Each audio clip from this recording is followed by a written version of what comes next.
Self-love, the essence of self-confidence, self-respect, and self-esteem. Written by Lisa Hurd. Narrated by Samantha Novak. Chapter 1. The Essence of Self-Love. Most of us already know what self-love is, but do not comprehend it. You eat because you comprehend that you need nourishment. It is not good that most of us are trying to dominate external battles like finding love, finding success, or finding happiness. But we don't comprehend that self-love is the root from which everything grows. How can we love the next person efficiently before we have learned to really love ourselves unconditionally? When you really love yourself conditionally, you cannot really love another person unconditionally. Just because, why give someone else something you don't have? Our grasp of self-love is acquired at the time of childhood from other people who cared for us. For the most part, it is taught unconsciously. We just got a peek from watching the people who nurtured us. Self-love is so much more than simply wearing nice clothing and applying bouts of costly makeup, and then saying that you really love yourself. Self-love is an umbrella term for different acts of love we perform to ourselves, physically and non-physically. There are lots of well-groomed people that I know who have no clue what it means to really love themselves. To love yourself is not an act of selfishness. It is an act of compassion to others. Because when you love yourself, others don't need to deal with your unresolved problems. Self-love consists of 4 aspects you should know about: self-awareness, self-worth, self-esteem, and self-care. We will discuss those shortly. If one of them is missing, then you do not entirely have self-love. To have it, we should be aligned with these 4 aspects. The journey of achieving self-love does not vary from confronting your dark forces. It's the reason most of us lack it. Because nobody wants to sit down and have a discussion with themselves. Self-love is not easy to attain because it suggests having to do away with certain things and people we're addicted to. Our dependency to people and practices that go against the premise of self-love means that we compromise and therefore really love ourselves conditionally, in exchange for the momentary rush we get from these sidetracking things. Self-awareness. Self-awareness is being aware of your thought procedures, your thoughts, how they influence your emotions, and how feelings trigger you to act. Are you aware of the thoughts that make you feel upset and make you act impulsively? Where are they originating from, and why are they there? Why do they cause you to act in the manner in which you do? The exact same applies to what makes you happy. Why does it make you happy really? It is getting out of yourself to analyze yourself. Self-awareness is the key to emotional intelligence. What makes you angry might not stop making you that angry, but you are going to realize how to respond successfully or how not to respond at all.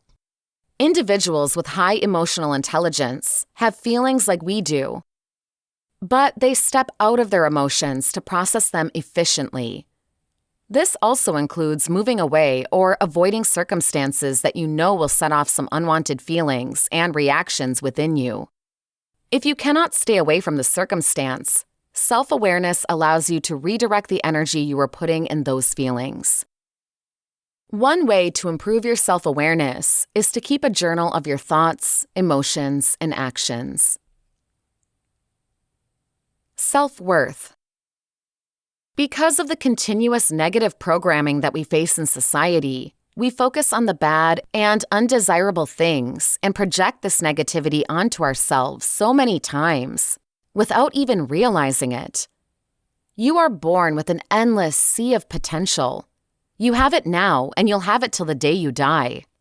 Just like we can't create or ruin energy, we can only explore or hide our potential. Self-worth is the beliefs we have about ourselves, and often we struggle to believe in ourselves. This is simply because of past unfortunate scenarios we have been through that we have not fully gotten rid of. Self-worth lies in all of the good ideas about yourself. Everyone has something good about them. If you struggle to find your self-respect, find a day that you can spend selecting the important things you have done right, or the important things that other people have appreciated about you. You might be a pushover because you do not know your worth. There's never a day that you aren't worthwhile. Self-worth isn't determined by anything. You don't need to do anything to be worth it. You just are. Know that and comprehend that.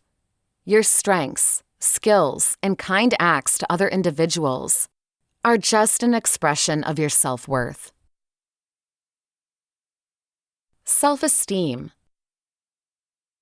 Self-esteem arises from self-respect. A high sense of self-worth results in high self-confidence. Self-respect is the realization that we are important, regardless of what we have achieved or the qualities we might have. Self-esteem is more connected to our qualities and achievements. The exercise discussed here appeals more to self-confidence, but I used it for self-respect because we work better with things that we can see rather than things we can't. When you develop a sense of self-worth, self-confidence will come more naturally. Self-confidence deals with three aspects: how we were loved as kids, the achievements of the people in our age, and how well we have accomplished things compared to our childhood caretakers. Self-confidence has everything to do with being content and comfortable with who you are, where you are, and what you have. If you want self-confidence, improve your self-worth. Tell yourself every day that you don't have to validate your existence. Your innate need to accomplish certain things is typically because of your need to justify your existence. Self-care. This aspect has more to do with the physical, but it is not totally physical. Self-care is all of the acts we do to keep ourselves healthy, like taking a bath, eating a balanced diet, staying hydrated, and doing things that we love. Self-care can also take form of watching what you consume, like the music you listen to, the things you watch, and the people you hang around with. Compared to the other elements of self-love, self-care is easier to do. It's best to start here on your journey towards finding self-love. Ask yourself this question as often as you can. What would a person who loves themselves do? Ask yourself this question whenever you need to decide, be it minor or important. That exercise will come with one tip and one caution. Tip: trust your impulse. Your inner self knows best. Caution: you won't always like what your impulse tells you to do. Chapter 2: The Significance of Self-Love. Have you ever experienced that wonderful feeling when you find out that he or she is in love with you? Those words mean everything. I love you. Your heart races, your stomach flutters, and you find convenience in understanding that you matter. It doesn't need to be a lover. It can be positive feedback from your boss, like, you did a great job. Or a friend, like, you are the best friend I have ever had. Or it can be a parent who could be older and ailing who finally says, I always loved you, though I didn't show it enough. That sense of, I matter to somebody, or that a person likes you, admires you, and takes care of you is deep and natural. It feels good to matter, to be important in someone's world. Unconditional love is something all people long for, and regrettably, many people do not get it from their family of origin. Rather, the love they get is based on actions, like being a good girl or a good boy, or it is offered sporadically when the caretaker, guardian, or grown-up in the setting feels a lot like being generous. Most people never ever really experience true unconditional love from another person. The closest feeling they may get is the love of their beloved pet. Because you may be lacking in love, and because it is somewhat dangerous to leave your emotion, positive or negative, to the impulses of someone else, and simply because distress follows those stunning words in many cases, it is essential to learn how to love oneself. Loving oneself doesn't necessarily mean developing a shell and blocking out the world. It doesn't mean having an ego so big that nobody else can fit into a space with you. It doesn't mean passing up relationships because you only enjoy being with yourself. And while it may be tempting for many, it doesn't mean you should only have family pets for the rest of your life. It does indicate, however, becoming comfortable with who you are. It implies acknowledging that someone else who did not learn unconditional love has a hard time giving it. It means acknowledging the simple fact that many humans get hurt, and they pass this damage along to other individuals. Understanding this can help you turn your attention from waiting and desiring someone to make you whole, to realizing that you have that capability inside of you. Here are 5 ways you can start to cultivate self-love. 1. Acknowledge that no two people are exactly alike. Despite the fact that genes may predispose us to certain things, each individual has their own set of fingerprints by which they're understood. Even identical twins who could look alike and at times act alike don't share fingerprints. This also means that you are really and totally unique. This fact by itself is a startling spiritual truth when you take a moment to absorb it. 2. Realize that everyone does what they are very capable of in their own development and journey. Beating yourself up because you did or didn't do something is useless. Many people overcome obstacles, and in doing so, make lots of mistakes along the way. It's why people value age, because of the learning experiences. Instead of beating yourself up, enjoy your journey and realize that you're learning at each and every moment given to you. 3. Respect that each moment in life is a gift. Everybody knows someone who got a life-altering analysis or news that changed their view on what is necessary.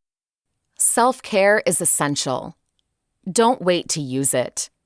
Yeah, there is plenty to do and worry about, and in the middle of everything, each moment gives you a real chance to just stop and understand your own value in the entire universe. 4. Keep in mind that no one is flawless. Say that again. No one is perfect. Everybody has strengths and areas of weakness. Do not sell yourself short or compare yourself to others. It's a losing proposal. There is always somebody who would take your place in a minute, given their own situations. Own what is positive about you and enjoy those things. 5. Practice positive self-talk. In some cases, the important things we say to ourselves are the most awful, demeaning things anybody could ever say. Rather than drilling into yourself how dreadful you are or using self-defeating language, reframe your words and use language that builds you up, not language that tears you down. The journey doesn't happen overnight. Start taking a bunch of steps now to surround yourself with loving care. Chapter 3. Self-love in relationships. Think about it. What does self-love mean to you? Self-love is complex. It is not always self-like. In my viewpoint, it is not looking in the mirror and declaring that I am happy with each and every single part of me. That's unrealistic. But it is knowing that I am a complex being whose needs evolve daily, and that's a lovely thing. And as complex as it is to find happiness in you as an individual, It's a should-be end goal for a healthy relationship. Self-love is challenging, and no one is perfect at it. Problems and negative life experiences can cause us to believe that we are unlovable and that there's something wrong with me. But if we learn much from past experiences, we can restore control of everything we need to offer in life and with others. Finding yourself refers to soul-searching the peaks and valleys of your life and seeing them as an essential part of your development. Having the ability to self-reflect means being comfortable hanging out with yourself, lacking embarrassment and judgment, to work on you, your insecurities, strengths, flaws, and the valuable contributions that you have to offer to yourself and others. The ability to truly find joy and love in yourself makes you more positive and self-assured in your love for others. We can only be good for others when we're nice to ourselves. You cannot give what you do not have. If you haven't received enough love, it's hard to love others. I've learned this through many moments in my life. When I felt hurt and angry, it was harder to empathize with others. I simply didn't care as much about them. Why would I care about them if they don't care about me? Gladly, those moments were over when I cooled off. But imagine how that will work when someone is continually hurt, for years and years on end, without much room to escape the emotional damage or enough love from someone who does seem to care to compensate for all that destructive criticism on their ego. And this is why people who get severely damaged typically pass on that damage to others. It's sad, but that's how it usually happens. Here are 6 things to conquer to attain self-love as new relationship goals. 1. Partners treat you how they see you treat yourself. Say goodbye to neediness, insecurity, and envy. With self-love, you will appear in relationships as a strong, positive, and safe and secure individual. You're going to feel whole, which will end the need for external validation. You are going to love from a place of feeling satisfied rather than a place of feeling empty. And you'll understand your wants and needs, which will help you communicate successfully with your partner. When you truly, really love yourself, you will know what boundaries you need to set, what you will endure, and when to walk away. You will show up as an empowered person and a healthy partner when you embody self-love. 2. More self-love will attract much healthier relationships. When you really love yourself, you shift your energy and begin to attract better lifelong mates, individuals who are worthy of your love. Think about it.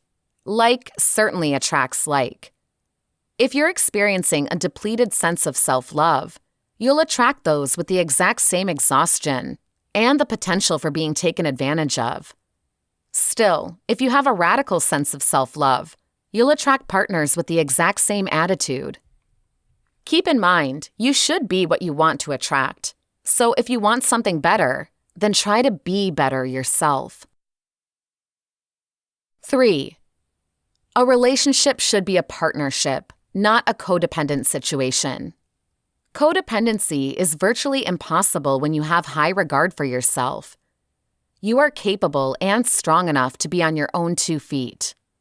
When partners lack self-love, the quality of the relationship ends up being frail and full of skepticism. In order to get your needs filled, you become focused on depending upon your partner to assuage your insecurities and assure you. The problem with this dynamic is that it sets your partner up for failure when they inevitably miss out on cues for your impractical expectations.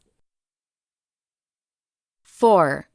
No one can make you happy the way you can make yourself happy. It holds true. Who knows you better than you know yourself? When you practice how to make yourself happy, you're better able to communicate to your partner how they can contribute to your joy. When you put undesirable pressure on others to be responsible for your needs and insecurities, that kind of pressure is unjust and will end up damaging the relationship. Yet, you can get so involved being the perfect sweetheart, partner, and so on, that you forget about your own needs and desires. If you become too caught up in the other individual, you end up jeopardizing too much. The resolution? Be yourself and love yourself from the beginning. Know your virtue and do not be afraid to let your light shine. With this, whoever you attract is loving you for you and not a compromised variation of yourself. 5. Understand and realize that you can't depend on others to make you feel loved. Depending on others to make you feel loved can lead to an unhealthy relationship, not only with other people, but also with yourself. This is the same idea as you can't pour from an empty cup. Envision filling yourself up with love from the inside out, and you'll pour a surplus of love in your relationship with others. 6. Most people treat you the way they see that you treat yourself. You're going to know your worth. You're going to know exactly how you want to be dealt with, and you won't settle for less than you deserve. By demonstrating your self-love, you set the tone for how you want your loved one to treat you. Basically, when you treat yourself with love, compassion, forgiveness, and respect, your loved one will treat you the same. A happy ever after is possible, but it all starts with you. When you fuel up on self-love, the types of people you attract, the quality of your relationships, and definitely the way that you add to the relationship, sets both partners up for long-term success. To summarize, self-love plays a pretty huge role in your relationships with others. When you move your frame of mind to view your relationship with yourself like any other relationship you desire with somebody else, your relationship will grow. Don't forget that the relationship you have with yourself is the one relationship that you know for sure you're going to have for the rest of your life. So why not make it the best relationship you've got? Chapter 4. The 7 most effective steps to love yourself. Self-love is a well-known term today that gets tossed around in regular discussion. You have to really love yourself more. Why don't you love yourself? If you only loved yourself, this wouldn't have happened to you. You cannot love another person till you love yourself first. These are just a few of the self-love regulations we give or get to suggest a way to more life satisfaction. Self-love is important to living well. It impacts and affects who you choose for a mate, the image you impress upon others at work, and how you handle the issues in your life. It is so important to your well-being that I want you to know how to bring more of it into your life. What is self-love? Is it something you can acquire through a beauty transformation or a new set of clothes? Can you get more of it by reading something inspirational? Or can a new relationship make you love yourself more? The answer to all of these questions is no. Though they feel good and are gratifying, you can't grow in self-love through these kinds of activities. Self-love is not just a state of feeling good. It is a state of appreciation for oneself that grows from actions that support our physical, psychological, and spiritual development. Self-love is dynamic. It grows through actions that develop us. When we act in ways in which broaden self-love in us, we begin to accept far better our weaknesses and our strengths, have less need to rationalize our shortcomings, have empathy for ourselves as humans struggling to find personal meaning, are more focused in our life purpose and values, and expect living satisfaction through our own efforts. 7-step prescription for self-love. 1. Be more conscious. Most people who have more self-love tend to know what they think, feel, and what they want. They are aware of who they really are and act upon this knowledge, rather than on what others want for them. 2. Act on what you really need rather than what you want. You love yourself when you can turn away from something that feels nice and interesting to what you really need to stay strong, centered, and moving on in your life instead. By staying concentrated on what you need, you turn away from automatic conduct patterns that get you into trouble, keep you stuck in the past, and lessen self-love. 3. Practice better self-care. You'll really love yourself more when you take better care of your fundamental needs. People high in self-love nourish themselves daily through healthy activities like sound nutrition, exercise, appropriate sleep, intimacy, and healthy social interactions. 4. Set some limits. You'll really love yourself more when you set limitations or say no to work, love, or activities that deplete or harm you physically, mentally, and spiritually, or show inadequately who you are. 5. Secure yourself. Bring the best people into your life. I really love the term frenemies that I learned from my younger clients. It defines so well the type of friends who take pleasure in your pain and loss instead of in your happiness and success. My recommendation to you here is get rid of them. There is not enough time in your life to lose on people who want to remove the shine on your face that says, I really love myself and life. You will love and appreciate yourself much more. 6. Forgive yourself. We as people can be so hard on ourselves. The downside of being responsible for our actions is penalizing ourselves way too much for mistakes in learning and growing. You need to accept your humanness, the fact that you are not flawless, before you can really love yourself. Practice being less hard on yourself when you make a mistake. Just remember, there are no failures. If you have learned and grown from your errors, there are only lessons learned. 7. Live deliberately.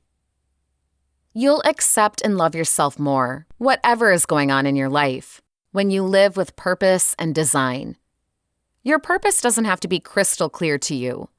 If your intention is to live a significant and healthy life, you'll make choices that support this objective and feel good about yourself when you have success in this purpose.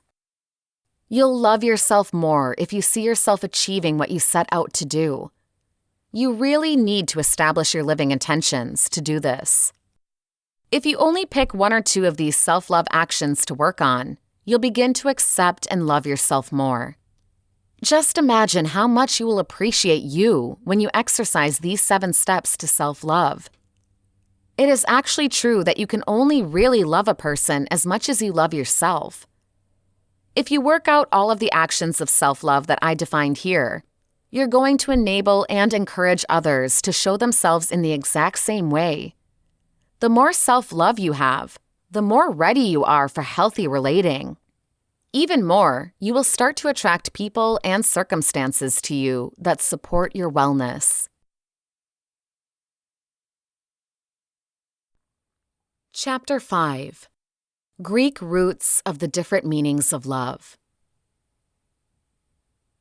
Many of us hand out love as easily as though it were an unlimited surplus of goods, which is what love needs to be, an unlimited surplus. We bestow it on our families, our good friends, our family pets, and at times, even our material possessions. We fall in love with objects of our romantic desires. So, if it is so simple to give love to others, why is it such a challenge to do the exact same for ourselves? If we can have empathy for those in pain, why then, when it comes to our own suffering, do we seldom give ourselves the same grace? If we can easily fall in love with others, why does the idea of falling for ourselves make us flinch? Before we can comprehend why self-love is such a difficulty, we initially have to settle on its meaning. At the very least, in the setting of how it is used here, for the purpose of promoting emotional and psychological wellness. If we aspire to cultivate self-love, we must comprehend specifically what it is we're working to cultivate. Most importantly, we really need to understand what self-love is and what it is not. Self-love, not arrogance. Let us be very clear here. When it pertains to self-love as a tool for mental health, it is anything but conceited, arrogant, or any other negative attribute that is usually credited to it. Poet David Whyte coined the term arrogance of belonging, which can be compared to the concept of self-love. Elizabeth Gilbert expands on this principle in her book. The arrogance of belonging pulls you out of the darkest depths of self-hatred, not by saying, "I am the best," but solely by saying, "I am here." I believe that this good kind of arrogance, this simple entitlement to exist, and therefore to express yourself, is the only weapon with which to combat the nasty discussion that may rise within your head. Who do you think you are? Your darkest interior voices will say, "It's amusing you should ask." You could reply, "I'll tell you who I am. I am a child of God, just like any other person. I am a constituent of this universe. The fact that I'm here at all is evidence that I have a right to be here." Love in its various forms. The definition of love has been debated by philosophers, psychologists, theologians, and others throughout the ages. Its inexpressible quality makes it far too complex to be lumped into a single broad category. Still, that's just what we do. The Greek thinkers, on the other hand, separated between the alternative forms of what we call love. Below are 3 of these definitions. Eros. Eros is the type of love we consider romantic or sexual love. It also refers to true love of a perfect attractiveness. This kind of love wouldn't matter within the framework being talked about. Agape. Agape is a feeling of satisfaction, high regard, and respect. It's genuine and giving, a brotherly love for all mankind. Seen through this lens, to not love the self would be to deny somebody's humanness. Philia. Philia describes what we understand today as friendship and its values such as gratitude and loyalty. Philautia is love of the self, which, according to Aristotle, is a necessary condition to achieving happiness.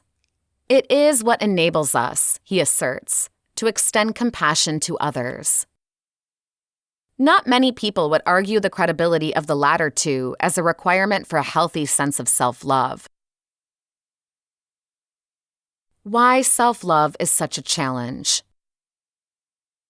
The messages that the majority of us got from our parents or caretakers, in most cases inadvertently, were not favorable to the cultivation of self-love.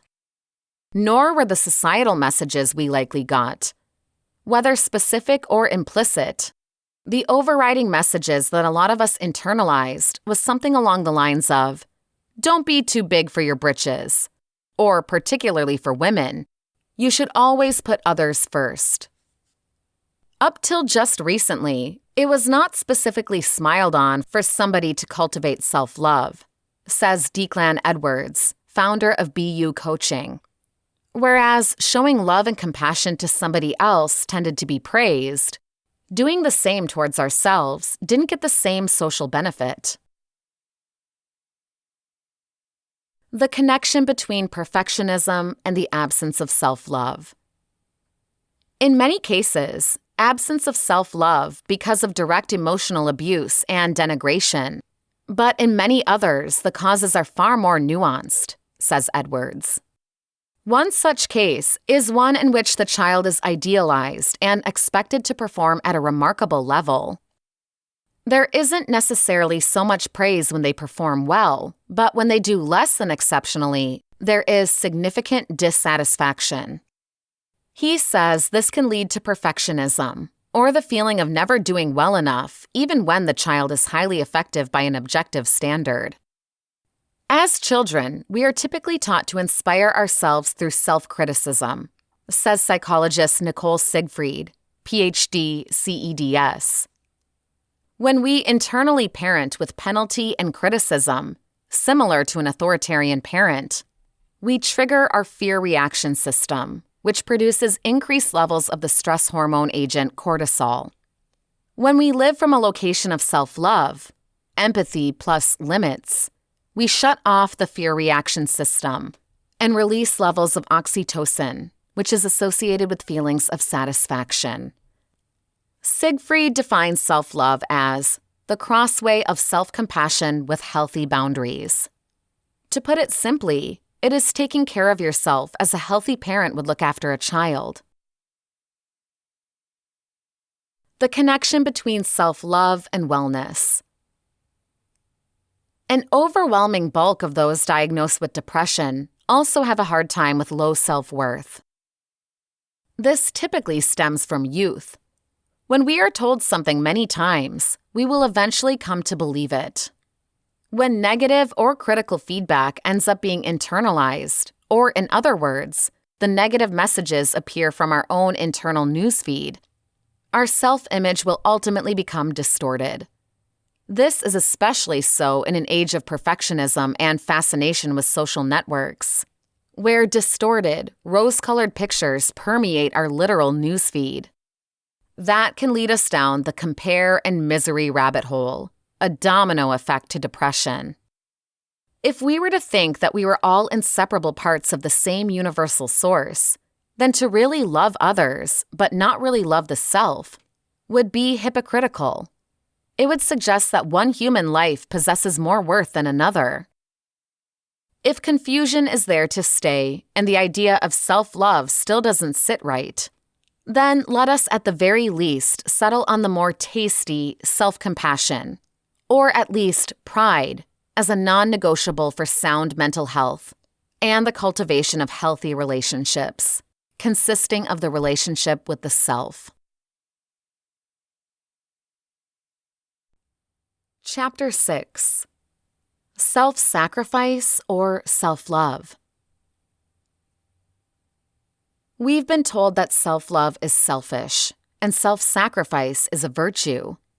If you resemble people who kick themselves around for their slip-ups and imperfections, you most likely have a deep belief that negative treatment is more worthy, can help you do things much better, and helps you gain social approval. Or perhaps you worry that giving yourself too much kind leeway may turn you into an overall slacker. Obviously, contemporary psychology says absolutely nothing could be further from the truth. It is the other way around. It's selfish not to really love yourself, and self-judgment builds barriers to success and joy. Only as you cultivate the correct mindset towards yourself will you have the right mindset towards helping others. Negative self-judgments actually minimize joy, boost stress, and restrict your accomplishments, while self-compassion, the loving kindness, supportive treatment you give to yourself throughout challenges, personal shortcomings, and professional problems, is a more effective stress-resilient tool. Stop kicking yourself around.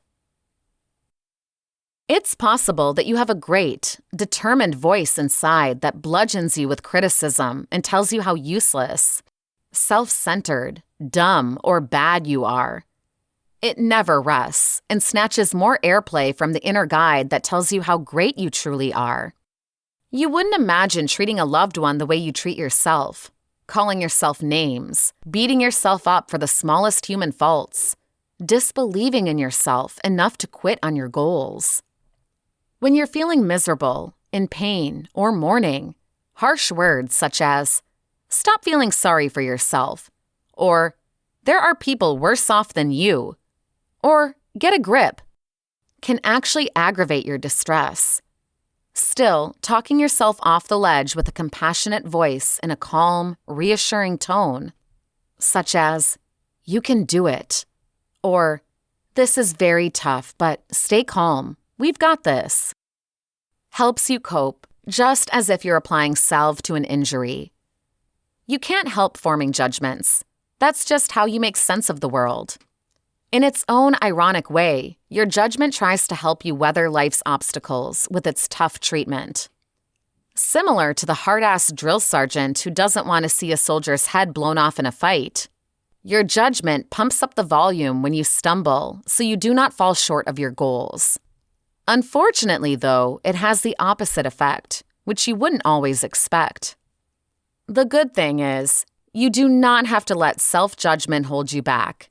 You can cultivate more self-compassion, stop joy barriers cold in their tracks, and amp up your good emotions. After you have a problem, self-condemnation usually intrudes. However, the real happiness blocker is the condemnation, not the setback. When you remove the second layer of condemnation and substitute empathy, you can see the big barrier more clearly and feel more at ease handling it.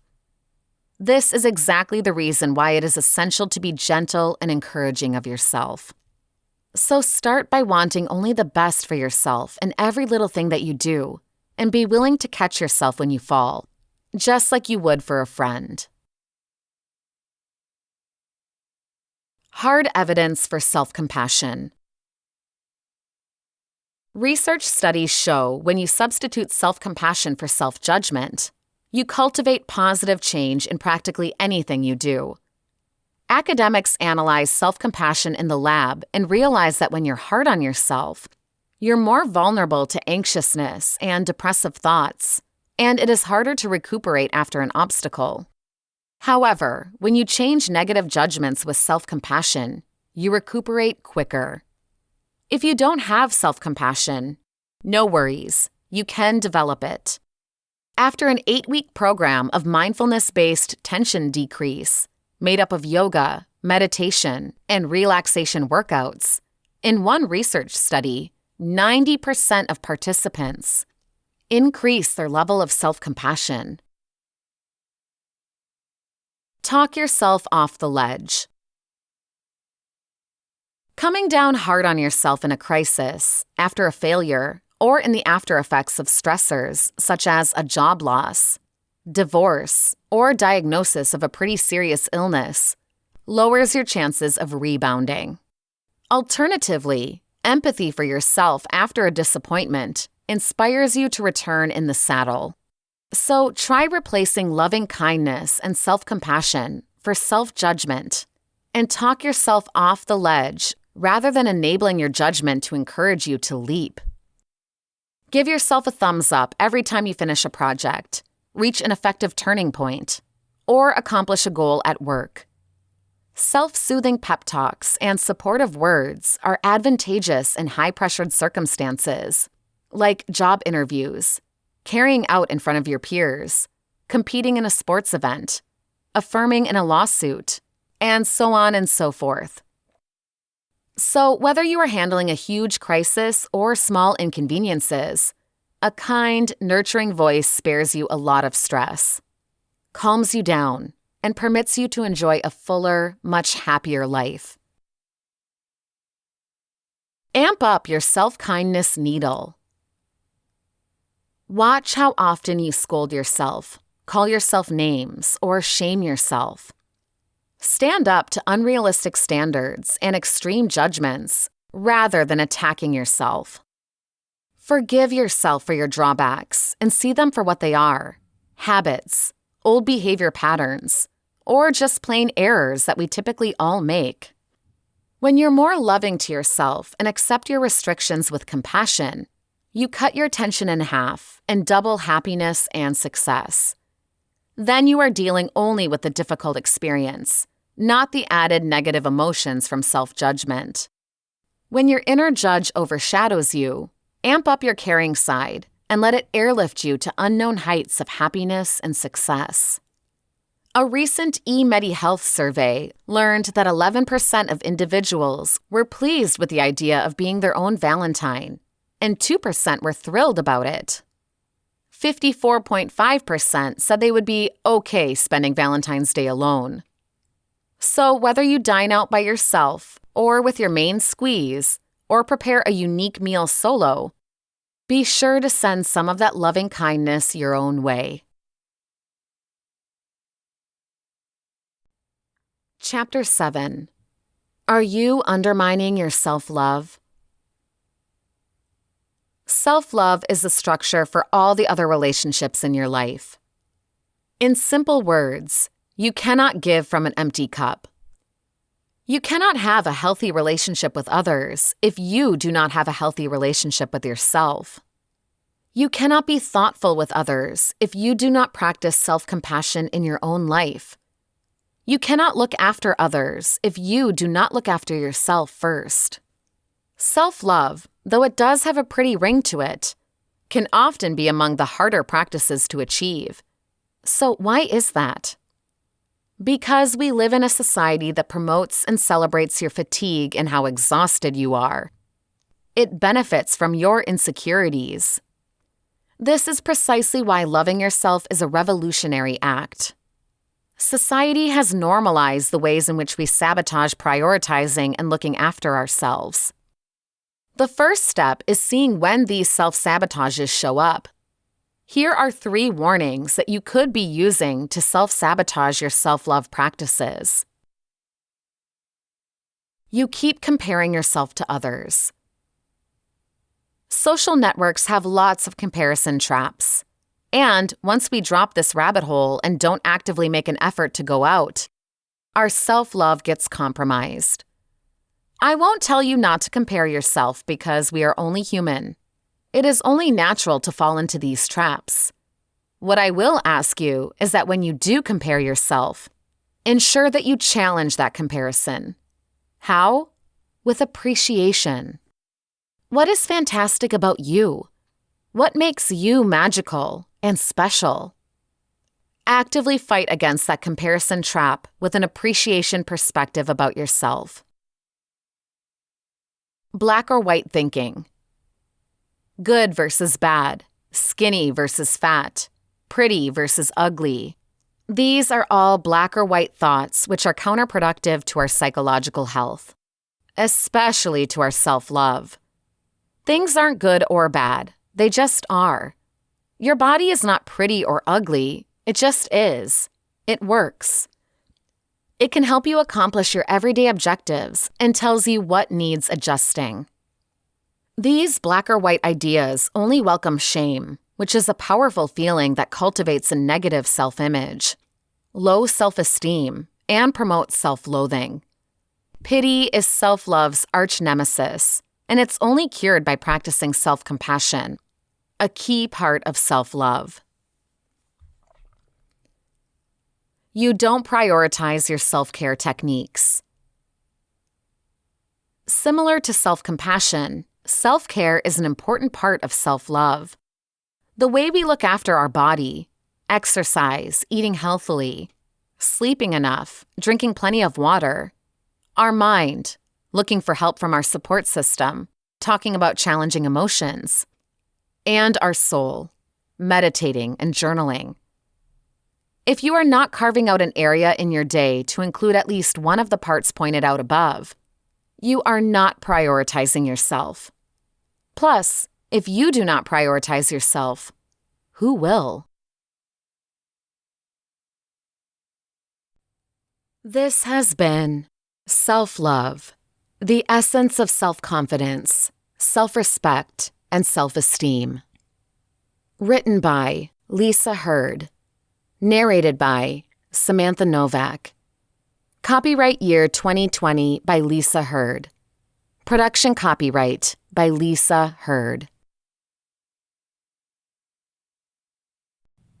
Self-love. Learn how to love yourself unconditionally. Written by Lisa Hurd. Narrated by Samantha Novak.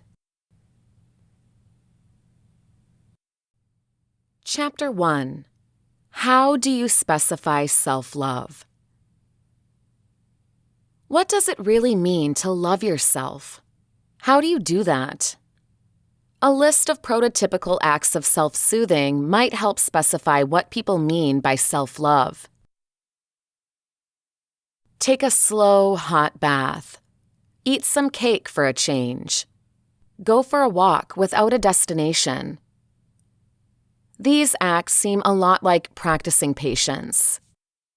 Perhaps loving yourself, specifically these days when people are asked to work a lot of hours every day, typically includes slowing down. Simply because working so much means subordinating or hiding the passive side of ourselves, we need to recapture that side of self through a bit of self-love.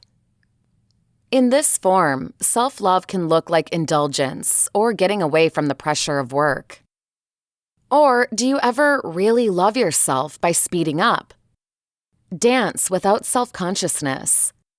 Be assertive with an employer without stressing over how you sound. Go out very late. If your moment of self-love came through accelerating, perhaps it's because you've been rejecting a very different part of the self.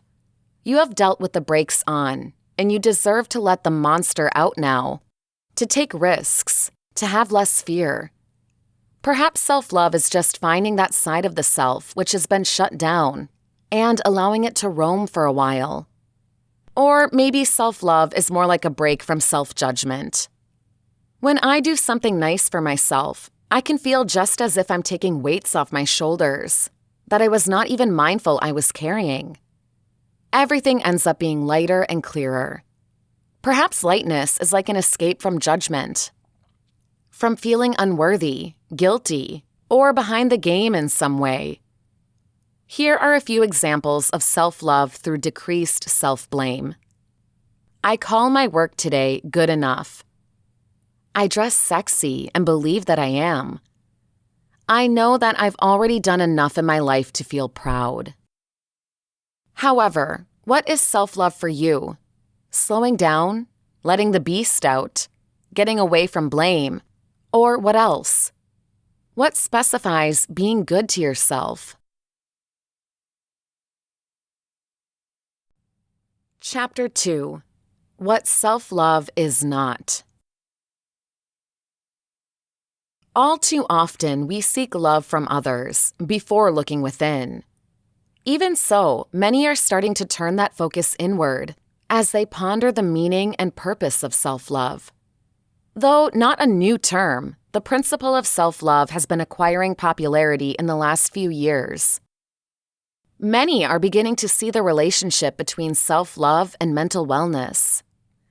Even more, people are questioning the situations in which we could really even need love from ourselves as much, and maybe more than we do from others. Frequently during this evaluation, self-love criticism arises, although these appraisals are based on misinterpretations. To help clarify, let's be clear on what self-love is not, because there are a lot of those myths out there, and some people just don't get it. Entitlement.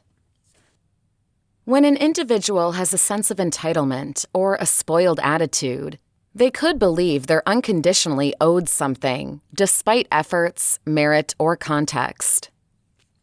This should not be confused with the idea of recognizing your worth. Depending on your perspective on humbleness and deservingness, you may find it difficult to assert that you deserve self-love. If this holds true, it might be handy to consider fundamental human needs. One could say that empathy, care, and approval are as fundamental as water, food, or shelter. Thus, recognize that your worth and need for self-love generally is not that ludicrous to seek. Self-love isn't about why you are worthy of $1 million, an elegant yacht, or an estate. It isn't an overtly ambitious dive. It isn't elite or unique, but a core aspect of humankind. Selfishness. Focusing on self-love is not the pathway to fixation.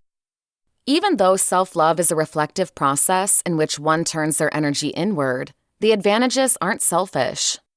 In truth, so as to care for others efficiently, one should first look after themselves. Prior to taking off on a plane, the flight attendant guarantees the passengers that in case of an emergency, regardless of who your neighbors are, it is critical to put on your own oxygen mask first before helping others. We wouldn't dare tell a person who complies with this regulation that they're really selfish. Similarly, you can't pour from an empty cup. Self-focus is not egocentric. Eventually, self-focus helps you and other people. In addition, while narcissism could be shallow and vain, self-love is quite the opposite. Self-love dives beyond the surface area and isn't all rainbows and unicorns along the way. Together with recognizing your worth, needs, and goals, self-love requires the bravery to differentiate your weak points, difficulties, and barriers. Because of that, self-love necessitates humbleness, empathy, and concern for the self and for others. Sinful. A sin is an act that isn't only inappropriate, but typically violent. Self-love is definitely the opposite. Self-love is not supposed to go against a concept or moral grounding. It is the informed journey to take care of yourself, to trigger a cause and effect of care and compassion for the people around you.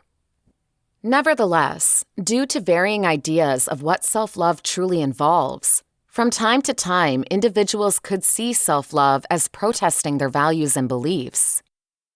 Just as everybody is unique, their analysis of faith may differ too. If you are struggling with separating self-love from sin, it may be valuable for you to research and review whether or not a conflict truly exists. Despite your faith or belief system, it could be worthwhile to consider the commonalities in various world faiths. Usually, the jobs encapsulated with being a moral person include altruism, forgiveness, and personal growth, all of which align well with the practice of self-love. More particularly, the golden rule of treating others as you want to be treated is the essence of self-love. From this typical saying, we usually jump to the lesson to deal with others kindly. But we should not forget the ramification that it means being kind to ourselves also. An excuse.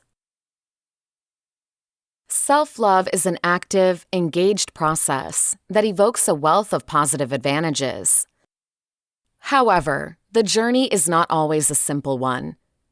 A very critical part of self-love is acknowledging your limitations, needs, and worth, and asserting intrapersonal and social limits as needed to uphold them. While this all-encompassing process might include mental health days, massages, and delighting in your preferred home-cooked meal, it isn't an exploitation of all the things that are positive. Paradoxically, perpetual indulging could actually be neglectful and, for this reason, distinct from self-love. The complete process of self-love includes the good, the bad, and the ugly. Beyond the stereotypically positive perks, self-love also includes the decision to recognize your parts for development, tailoring a possibly tough yet needed plan of attack, and bravely tackling it head-on. To an outsider without context, self-love could appear as an excuse. However, it is crucial that you do not make use of self-love as some hall pass to get away from responsibility and difficult situations in general. On the other hand, real self-love can be enacted by taking responsibility as you courageously start strenuous courses. The process of self-love begins with the mere task of being able to really appreciate you for who you are. It is important to be kind and thoughtful toward yourself. Nevertheless, self-love is more than just a belief. Beyond your ability to tend to yourself, you must remember that self-love is a deliberate practice to learn and cultivate. Self-love offers you the opportunity to see yourself totally, to recognize and value your strengths and weak points, victories and obstacles. With a focus on the self, this journey is eventually an independent one. Though it is valuable to unite with others who are on a comparable path, at the end of the day, self-growth is predominantly dependent on personal effort. The process of loving oneself is a subjective experience. Just because a suggestion has worked for many doesn't mean it will work for all. Honor your individuality as you find your definition of self-love. Chapter 3. Selfish, narcissistic, and conceited? Self-love can seem like New Age babble connected to the millennials' fascination with selfies and sharing their lives on social media. This couldn't be farther from the truth. Sure, there are aspects of the self that are sometimes taken a bit too far on social media, but contrary to common belief, this has got nothing to do with self-love. Let's take a look at why. Myth. Self-love is a New Age principle brought forward through selfies and social networks. Truth. Self-love has been around since ancient Greek philosophy, around 350 BC. Self-love goes back as far as Aristotle. He clarified how he really believed one must not solely really love oneself, but to love oneself most of all. He really believed that self-love was a prerequisite to loving others. This discussion around self-love has continued ever since through philosophers and psychologists alike. In the more modern-day years, it was Erich Fromm from the 1950s who tied self-love to a healthy sense of self-esteem and self-respect. Myth. Self-love makes you self-centered, narcissistic, and conceited. Truth. Self-love makes you more positive, confident, and resistant. As a matter of fact, narcissism and arrogance are both signs of a deep lack of confidence, self-acceptance, and self-love. Self-love isn't about you ignoring everybody else's needs, being extremely obsessed with yourself and everything you do, or behaving like you are the queen or king of the world. Instead, it's about having a more positive relationship with yourself, in which you look after yourself, support yourself, and believe in yourself. It makes you more resilient against obstacles and keeps you motivated in working towards your dreams, because you believe in them and in your capabilities.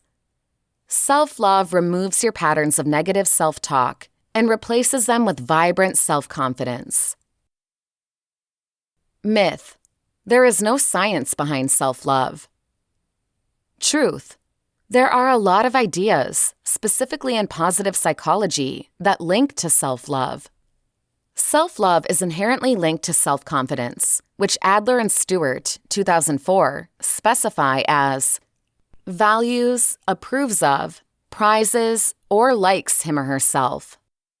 Then there's the concept of self-enhancement, which is all about taking a positive view of oneself. If we look at popular self-help streams, Brené Brown's work on vulnerability and bravery also connects closely. In a general sense, self-love both supports and is supported by credibility, confidence, growth, and a positive state of mind, just among others. Myth. Self-love is essentially self-care. Truth. Self-care is one way of practicing self-love. When you really love yourself fully, you take better care of yourself, both physically and mentally. That is clear. Nonetheless, acts of self-care, such as taking a hot bath, having a massage, practicing yoga, or walking in nature, aren't the only ways to practice self-love. Self-love goes far more in-depth than that, and it is all about accepting and fully appreciating yourself, with all your positive traits completely. It is more than just an act, but a deeply rooted belief that drives your acceptance of yourself. Self-care does help you to experience more self-love and vice versa. Myth. Self-love is all about showing to the world that you really love yourself. Truth. Self-love is about believing in yourself and treating yourself with love. You do not need to publish selfies to show that you love yourself. In fact, you don't really need to tell anybody about it. Nonetheless, your actions and thoughts should reflect the love that you feel to yourself. To help you begin, here are 3 ways you can practice self-love. 1. Understand how you talk to yourself. It's easy to lose control of the little inner critic that sits within you. The best way to avoid this from going on is to end up being conscious of it. Do not fight it or get angry with it. Rather, talk with it with love and compassion. Ask yourself, is this something I would say to my best friend? And how can I put a positive and encouraging spin on this? The more you do that, the easier it becomes. 2. Be kind toward your body. Speak to it and treat it as though it was a person you love. Don't use exercise as a penalty, but as something that gets the positive endorphins going. Be sure to find an activity you enjoy doing and look forward to doing, instead of something you fear.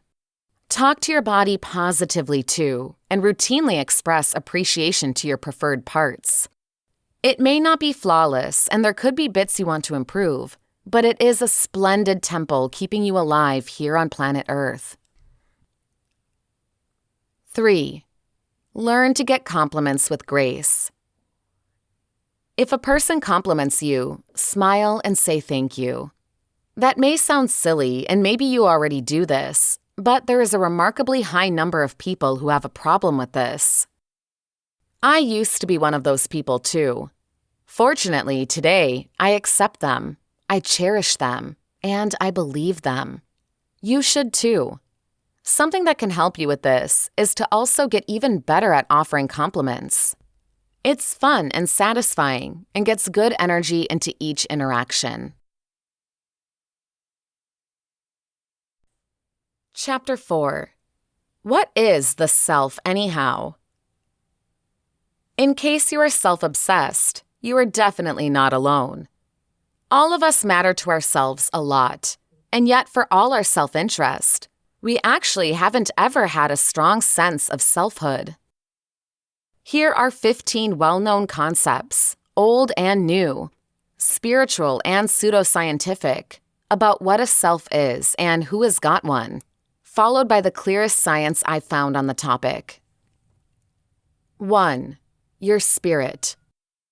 You've got a body, but you are a spirit or soul separate from all that blood and gut physical matter.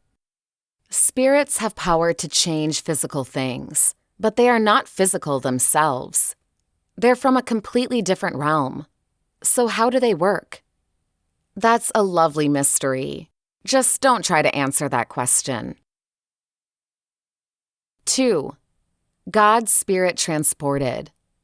God, or the higher power, is the one true self, the spirit in the sky, certainly from another world. He doesn't just move matter, he willed matter into being. As the master self, he decided to create you as a self too. He could have made you any way he wanted, but willed to give you a will of your own. 3. No self. You think you're a self, but it is all in your mind. There are no selves. Every little thing is just matter moving. When you feel yourself from thinking of yourself as a self, you'll enjoy yourself more. Well, at the very least, that's one way to state it. 4. Central receiver. Your self is the nerve center at the center of all of the emotional and psychological action. You are the feeler, the thinker, the news getter. That's you in the spotlight. 5.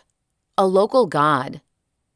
You are your goals, commitments, faiths, and dedications, the things you want. And with the law of attraction, you can accomplish so much if you are going to be into it and if you are being hard enough on yourself. 6. Your DNA. DNA is a chemical that copies itself like other chemicals do. However, in some way, this replicator has collected all sorts of ornamentation to make itself copy better. So you are either your DNA or you are only its ornamentation and nothing more. If you're the ornamentation, then your self is simply a chemical's way of making more of itself anyway. 7. Your ego. Self is a greedy impression that makes you selfish, when you should be generous. Whenever you do things for yourself, you're indulgent. Shame on you. If we could all just get over ourselves, we'd want to sacrifice everything for each other. And then no one would ever need to sacrifice anything, and the world would be a much happier place. 8. The only true thing. The world is an illusion. The self decides on the illusory world it wishes for and makes it so. Because of this, the only thing that can change or has to really change is your beliefs. Whatever your self actually believes is made true just by you believing in it. 9. Your gullibility. Humans are selves, but other organisms aren't. Descartes mentioned that plants and animals are simply machines, but you are a self simply because you can think. He made attempts to find out if there was anything we couldn't be deceived about, and chose it was, I think, for that reason I am a self, by which he meant the fact that we can be fooled into thinking the wrong things prove we exist as conscious thinking selves. To which Thomas Hobbes said, and this is a leap, dear Descartes. You think, therefore, all we know is that matter is capable of thinking. 10. Heavy devices operator. You're the man inside your head running things. You have got monitors and levers. You're the captain of the spaceship that is you. However, wait, who runs the captain? Does he have a captain in his head as well? 11. No self again, 'cause we've looked. The researchers have looked high and low, and all they find are chemical mechanisms. No spaceship captain, just physics and chemistry doing the exact same kind of stuff they do elsewhere. There is no self, and not just because it's healing for yourself to believe it, but just because we can't find it. 12. Selves have special powers. Selves have these powers above and beyond physical domino effect. They are not spiritual or magic, just daily powers like desire, appetite, the pursuit of happiness, and the desire for success. Those immaterial powers can move matter. So yeah, when the cue ball hits the 8 ball, that is just physics. But why into the corner pocket? Because the pool shark wanted it to go there. Selves can just do that sort of thing, like move matter with will. 13. Your self-awareness. Selves are things that know that they are selves. Banana slugs do not know that they are selves, but you know you're a self, so you are one. 14. Robot. The self is a hardwired computer system with peripheral devices. Because we are just computers, then computers are like us.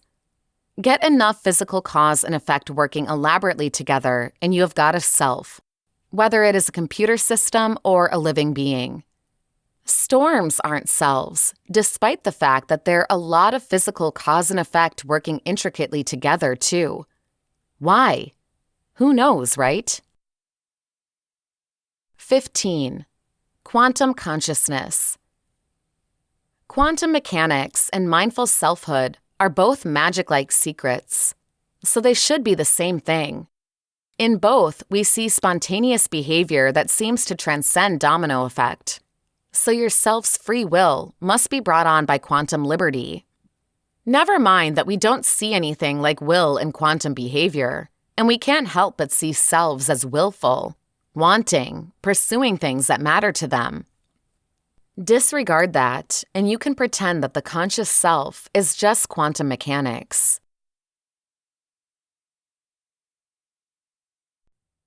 Chapter 5. Self-love to become an even better parent. Day in and day out, deadlines, schedules, financial pressures, and social needs collide with the work of raising kids, who test the difficulty as much as they intrigue. Difficult societal pressures ask us to be high-achieving, devoted workers, partners, and parents or caretakers, but can often leave us feeling like failures. Depression, anxiety, solitude, exhaustion, and bitterness too frequently define our lives and negatively impact our capability to parent with joy and confidence. Raising kids is really difficult, yet a practice of self-love enables us to ride the challenges and really experience the pleasures of parenthood. Here are some techniques to give yourself the gift of self-love. You and your children definitely deserve it, because they will sense it too if you hate yourself or if you lack self-esteem.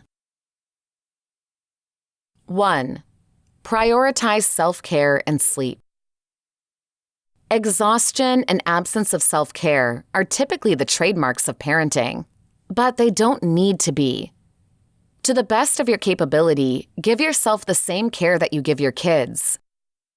Regarding healthy food, sleep, and exercise, compromising self-care is just one of the absolute worst things you can do as a caretaker, not only concerning role modeling, but also simply because it's a direct affront to your parenting skills. Exhausted, strung out, and ill parents or caretakers experience a host of negative emotions that can be harmful to your family. 2. Acknowledge psychological trauma. Psychological injuries are just as important to resolve as physical wounds. A profound step towards self-love is psychological healing.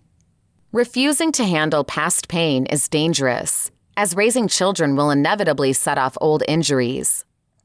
Comprehending and healing our psychological pain is the ultimate expression of self-love. If you don't know what has to be fixed, then you don't know what to focus on. 3. Cultivate optimism. Do you have a downhearted side? Always fearing or expecting the worst produces anxious parenting. Going for a more positive approach could require retraining your brain, but it's worth it. Start to bear in mind of when your negative thinking was wrong and begin seeing positive actions and results. Believing in yourself and others will spread optimism and delight to your kids. 4. Give yourself praise. Children push us to our limits, invoking emotions of inadequacy. Rather than telling yourself that you're screwing up, shift your focus on what's working out. Spend a little bit of time every day focusing on what you are offering your kid and how well you're doing. Give yourself compliments for little achievements. By entering into a routine of applauding yourself, you can reduce the unnecessary guilt that so many of us parents experience. 5. Forgive yourself. Everybody burns out and is cranky sometimes, and every parent says things that they wish they could reclaim.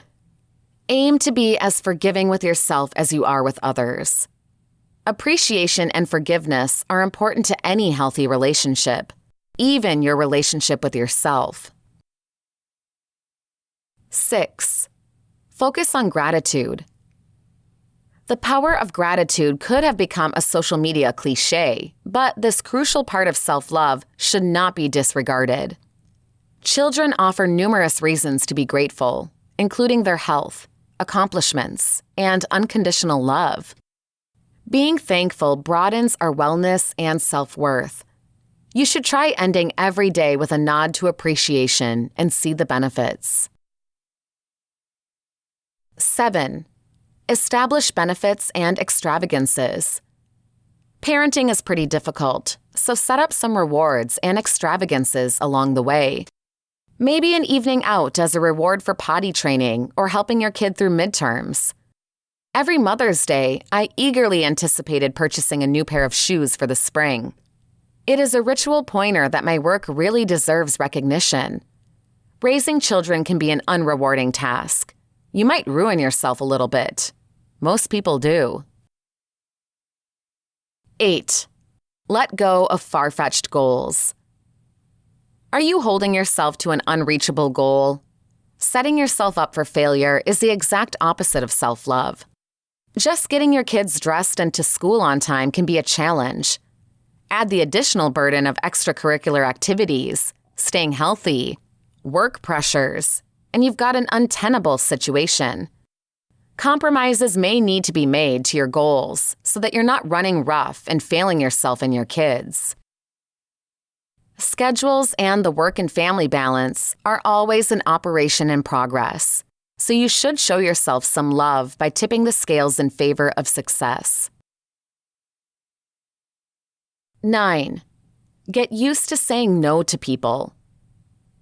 A lot of us parents or caregivers want to be good people and well-liked, so we feel pressure to take on tasks and obligations that we actually don't have the time or energy for.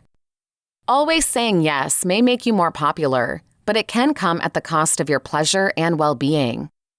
Give yourself the gift of additional time and energy. Real delight comes from actions that are self-directed and unattached to obligation. 10. Schedule experiences. Escaping our day-to-day routine yields exceptional psychological advantages for you and your children. Natural landscapes have been proven to reduce tension. Disconnect, get outside, breathe, and check out nature's beauty, whether it is at the beach or in a city park. Your kids will really love you for it, but what matters even more is that when you immerse yourself in a new experience, you'll better appreciate your own worth without the stress and mayhem of life. Tons of us wish these gifts of self-love upon our children, but fail to emulate them. Rather than simply wishing them for your kids, it would be better to show them how it's done. The rewards will overflow as you and your kids reap the bounty of self-worth, well-being, and self-love. Chapter 6. The Top 10 Most Reliable Steps to Self-Love. I thought that self-love meant being the prettiest I can be, showing a facade of excellence to the world on social media, and rejecting any of my hidden fears and doubts. As you may have guessed, I was so very wrong. Self-love begins and ends internally. It cannot be contingent on how others feel about us, what they think of us, or what they say about us. Recognition from others is addicting. We can become unhealthily reliant on it. Remember that self-love can only be cultivated from within. Here is how you do that. 1. To have self-confidence, start by doing good things. This may sound simple, but it is only when we bring a level of consciousness to the disparities in our values and actions that we really become mindful of how out of balance these two can be. I can mean well, but actively chatter. I can believe in honesty, but lie to my peers. If my insides and my outsides aren't aligned, I can't and will not feel good about myself. This is called cognitive dissonance. 2. Acknowledge all parts of yourself. Even and specifically the parts that you would rather hide. Shed some light on them. Your emotions, your fears, your body, your voice. Everything that makes you the way you are. A book that could help you take this step is Braving the Wilderness by Brené Brown. 3. Affirmations. At first, I thought that this was corny and weird, but since about 2015 or so, I have been documenting I am declarations. I am gorgeous. I am competent. I am passionate. I am enough, etc. When I change my internal narrative, I change the way I see myself. I am going to find what I am searching for. This means that if I am looking for proof that I am inadequate, I am going to find it. Then again, if I'm searching for evidence that I am worthy of love and belonging, I will find that also. 4. Speak your truth. We can move into the practice of deflecting from our truth on a regular basis. Did you really like that film?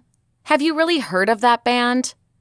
If you're upset or mad, Are you able to articulate how you feel and tell another individual? You should try to deconstruct the things that are blocking you from speaking your truth, such as being afraid, pleasing others, etc. 5. Daily inventories. Although this is one of the 12 steps, I have observed that those of us in recovery rarely do it correctly.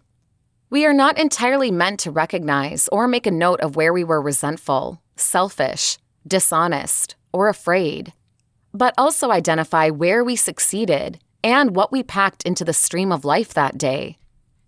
The 10th step advises us not to be martyrs, but we usually concentrate on where we failed instead of also including our success. Therefore, before you go to sleep late at night, make a psychological or physical inventory of your strengths and wins for that day, and the things you'd like to improve. 6. Get in touch with the ones that feed your soul. Do your good friends accept you for who you are, but do they also challenge you to keep growing? Are you able to satisfy your natural human need for connection with the people in your life? Or are you like a star on stage, wearing different masks and outfits throughout the day? Some people are like that, but the question to you is, would you be comfortable doing that? Or does that go against your conscience? Or perhaps only in certain situations? 7. Cultivate appreciation. A yoga instructor said to me one time, "Happiness does not lead to appreciation. Appreciation results in happiness." This is also true of internal joy and self-love. What are you grateful for about yourself today? And what could you be more grateful for, like something that you're currently taking for granted? 8. Practice empathy and forgiveness. Yeah, it is necessary to practice this with others. But can you also practice it internally? You are human. You will fail. You will make errors. However, more importantly, what's the story you tell yourself about your mistakes? Can you cultivate non-critical awareness inwardly and forgive yourself while also staying accountable on a daily, even moment-to-moment basis? 9. Learn to laugh at yourself. Going along the lines of self-compassion, try to integrate humor into your internal narrative. Instead of, "Why can't I do anything right?" or "I hate my body," I invite you to make fun of your human side. Almost all of us are pursuing this castle in the air of perfection. What's true, however, is that we connect through our imperfections, our humanity. 10. Be of service. Each time we step beyond ourselves and into the arena of helping another, in any capacity, we keep saying to ourselves that we have something to offer others, that we are enough, and that we can make a difference. Be mindful not to slip into caretaking and attempting to save others. We can only control our own actions and reactions. But we can show up, be a light, instill hope, and be practical. And in doing that, we set ourselves free in a sense. These are 10 easy steps, but as people, we tend to complexify the hell out of them. I motivate you to discuss these steps in therapy. Enable others to help you deconstruct whatever is obstructing you from self-love. And try to connect with people who bring you closer to your ideal, instead of the ones that keep you living in cognitive dissonance. And, as usual, you should remember, you are worth it. You are good enough. You are complete. Chapter 7. What we get wrong about children's self-confidence. I cannot do anything right. No one likes me. I'm the absolute worst kid in the whole world. As parents or caretakers, hearing the kids we love make such viciously self-critical remarks is heartbreaking. Our primary instinct is to rush to oppose them. "That's not really true, honey," we exclaim. Trying to assure our kids of the truth, we quickly marshal example after example of their skills and how special they are. But the more we tell our self-doubting kids, "You are wonderful," the harder they argue, "I'm dreadful." No matter how sincere and well-meaning our pep talks are, they simply never really appear to sink in when our children are having a problem with low self-esteem. We don't need to love ourselves. Self-help masters and inspirational short articles usually promote the idea that we need to love ourselves to have a happy, satisfying life. That is nonsense. How many people honestly stand in front of a mirror and think, "I love myself"? And if they do, would you want to be good friends with those people? Most likely not. Realistically, it makes a lot of sense that children who feel better about themselves ought to do better in life. But that is not what research finds. Roy Baumeister at Florida State University and his associates, Baumeister, Campbell, and Krieger, conducted a really thorough research review and concluded that higher self-confidence does not trigger better school efficiency. It doesn't stop children from smoking, drinking, using drugs, or taking part in early sexual activity. High self-confidence also doesn't result in healthier relationships. Safeguarding kids' self-esteem can backfire. When kids focus on protecting or increasing their self-esteem, it can backfire and set them up for failure. Imagine a student who's afraid that she will not do so well on a test. A healthy coping strategy would be to begin studying early, so she has a lot of time to look at old quizzes and homework projects and ask for extra help from the teacher. But if the student is focused on safeguarding her self-confidence, she will not do any of those because she won't want to look or feel stupid. Rather, she will postpone studying until the 11th hour. Then, if she performs badly on the test, she can safeguard her self-confidence by telling herself, "I didn't have enough time to study. I could have done better if I tried." Jennifer Crocker and her colleagues at the University of Michigan, Crocker, Moeller, and Burson, 2010, and Crocker and Park, 2004, explain so many self-defeating strategies to guard self-confidence, including being a cheater, lying, hiding mistakes, making bad excuses, avoiding difficulties, blaming or looking down on others, and responding angrily to criticism. Attempting to look good can sometimes highlight the absolute worst in people. Why self-confidence matters. Therefore, if pursuing and protecting self-confidence tends to backfire, does this mean we should desert the whole idea of self-confidence? No. We know from long-lasting research studies that low self-esteem can be a risk factor for becoming depressed and having binge-eating conditions. A research study by Ulrich Orth at the University of Bern and his colleagues proves that low self-confidence isn't just a symptom of depression. It predicts and precedes depression at all ages, from childhood onwards. Low self-esteem can also be extremely emotionally painful. When children dislike themselves, the suffering can feel intense, pervasive, and unavoidable. Self-esteem-enhancing strategies don't work. Many of the obvious methods for attempting to help children with low self-esteem just plain don't work. This could be telling children they are terrific can make kids with low self-confidence feel even worse. In one study, Eddie Brummelman at Utrecht University and his colleagues had kids play a computer game. First of all, they did a non-competitive practice round after which some children got a text message telling them, "Wow, you're great." Next, the kids played the game. Amongst kids who lost the video game, those who had been told, "You're great," before the defeat, felt more ashamed than children who hadn't been given this praise. That effect was especially noticeable for children with low self-esteem. Hearing they were great set the children up with low self-confidence to feel useless, inferior, and exposed, when their actions didn't live up to the appreciation they had received previously.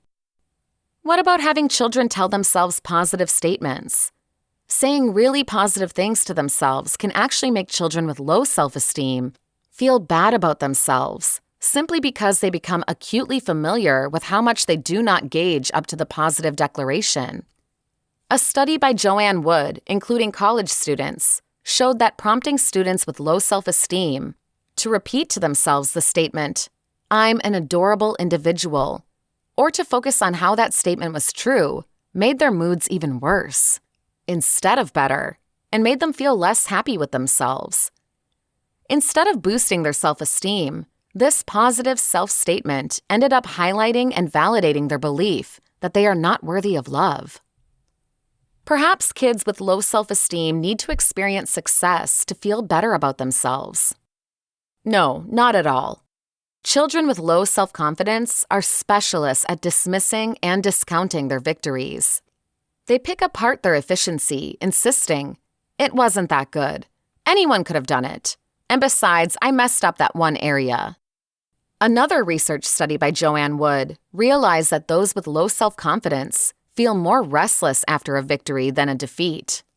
They expected the defeat, but the triumph seems unexpected and hazardous. Success typically doesn't permeate low self-confidence because it's hard to soak up and it feels threatening. Carrying out well tends to make kids with low self-confidence stress that they will not have the ability to maintain this efficiency, or that people will now expect too much of them, or that others are now paying more attention to them, so that their unavoidable future letdowns will result in even more public humiliation. Wood calls this snatching defeat from the jaws of success. The main cause that all of these strategies for boosting self-confidence doesn't work is because they involve increased self-focus. They encourage children with low self-confidence to think of and assess themselves, which they always do harshly. Self-focus magnifies negative feelings and makes kids with low self-esteem feel worse. What true self-confidence appears like. The key to breaking free from low self-esteem is to move past self-focus. Real self-confidence isn't about believing we're unique or fantastic. Real self-esteem means having the ability to let go of the question, "Am I good enough?" Think of how you feel when you get together with a friend. Your friend knows you, warts and all, but you're not just sitting there wondering, "Does my friend like me?" Or, "Is my friend impressed by me?" And even, "Is my good friend going to discard me?" Those questions do not even turn up because you're not thinking about yourself. Rather, you're completely focused on the discussion or activity with this friend, which brings a rewarding sense of ease and comfort. True self-confidence involves developing this kind of completely engaged presence in what we are doing now. When we are not psychologically standing back and judging ourselves, we are free to listen and learn and try and experience and do and care. The way forward. After learning about all of this, how do we help kids with low self-esteem step beyond self-focus so they can let go of their severe self-evaluations? Substantial research by Richard Ryan and Edward Deci at the University of Rochester indicates that the key depends on addressing kids' basic needs for connection, competence, and choice. Connection includes structuring meaningful and satisfying relationships that develop a sense of belonging. Competence refers to embracing learning and developing mastery. Choice is all about making choices that reflect personal values. We do not really need to enhance our children's self-esteem. Instead, we want to alleviate the severe self-focus that is the root cause of low self-esteem by helping them connect with something larger than themselves.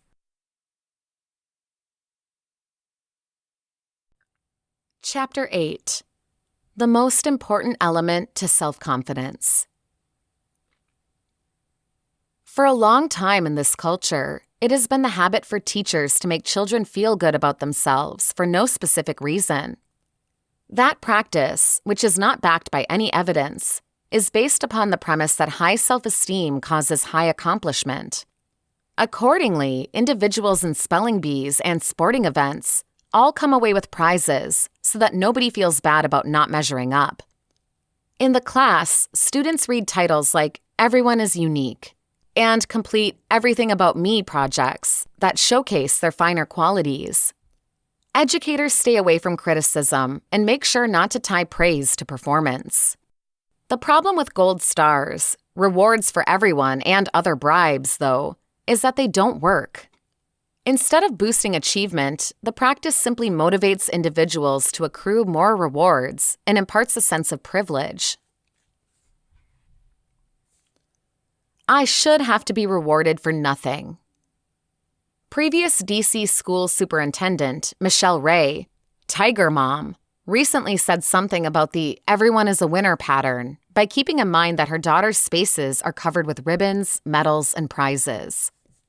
Yet, I consistently tell my children that their soccer skills are terrible, and that if they want to be good at it, they have to practice more. But that still will not ensure that they will ever really be good at soccer. It is difficult to square this with the trophies. Though well-intended, research shows that the self-esteem movement has hobbled the millennial generation. The practice of unearned appreciation hinders learning, and giving an A for effort only has success in giving students an inflated sense of their capabilities. A 2007 Los Angeles Times report on worldwide student assessments across 30 nations, titled F in Science, A in Self-Confidence, showed that American students ranked 21st in science and 25th in mathematics, prompting specialists to announce that Americans are unprepared to compete in the international economy. Not able to recognize their own lack of knowledge. Despite their disappointing efficiency, American young people aren't bothered by their lack of knowledge. Actually, they don't admit to their errors or get that they don't know nearly as much as their peers in Finland, Canada, New Zealand, or Great Britain, although they think they do. They are hooked on appreciation instead. According to a current paper in the Journal of Personality, young adults prefer a boost to self-esteem over sex, food, drinking, and practically any other satisfying outlet. Should they really need a pat on the back, there's a mobile phone app called iFlatter that will brighten your day, make you laugh, and enhance your confidence, despite your actual knowledge and skill set. High self-confidence has no assurance of success. Competition is a reality of life, and yet the fear of making anybody feel bad has crept up the ladder to adult concerns. It's seen, for example, in the Academy Awards, in which the time-worn phrase, "and the winner is," has given way to the dull but political right, "and the award goes to." The zero-sum premise is that every winner demands a loser, and that personal accomplishment only comes at the expense of somebody else. This is rubbish, but the thinking persists and would be merely annoying if its impacts weren't so destructive. Kay Heimowitz wrote in the Wall Street Journal about the 15,000 studies that the movement has created. And what do they show, she asks? That high self-confidence doesn't improve grades, reduce antisocial conduct, hinder alcohol drinking, or do much of anything helpful for kids. Actually, telling kids how clever they are can be disadvantageous. Many kids who are convinced that they are little geniuses tend not to put much effort into their work.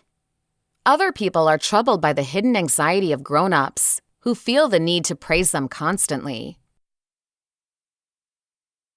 To get self-esteem, do things that matter. The solution to this muddle is actually simple. If you want self-esteem, then do things that matter. Accomplishments and know-how cannot be handed out or downloaded into somebody's brain, like they are for the characters in The Matrix. They must be earned through individual effort. It is the venture that produces a sense of pride and inward esteem. Imagine handing an angler a reward catch. You may think you're doing him a favor and saving him the trouble, but you are robbing him of the pleasure instead. An angler wants to catch his own fish, not be given one. It would destroy the whole purpose. We want to be rewarded for our efforts, even though we don't always admit it. Many psychological research studies have validated that fulfillment comes from within. While it feels good to be rewarded, the glow of the dopamine rush is usually short-lived and doesn't produce enduring change in a person's state of mind or behavior. After the thrill of winning, for example, lottery and Nobel winners revert to their prior temperaments. A look at accomplished individuals who frequently win awards and medals show that they are driven by the effort rather than the outcome. It's the aiming rather than the benefit that is long-lived. Furthermore, the knowledge of a person's capability is continually pleasing throughout a person's life. Self-esteem feels great just because it contacts the emotion of pride. Pride, in turn, arises from somebody's sense of confidence and capability. Esteem and related feelings impart a sense of success and the confidence that you can achieve whatever you set out to do.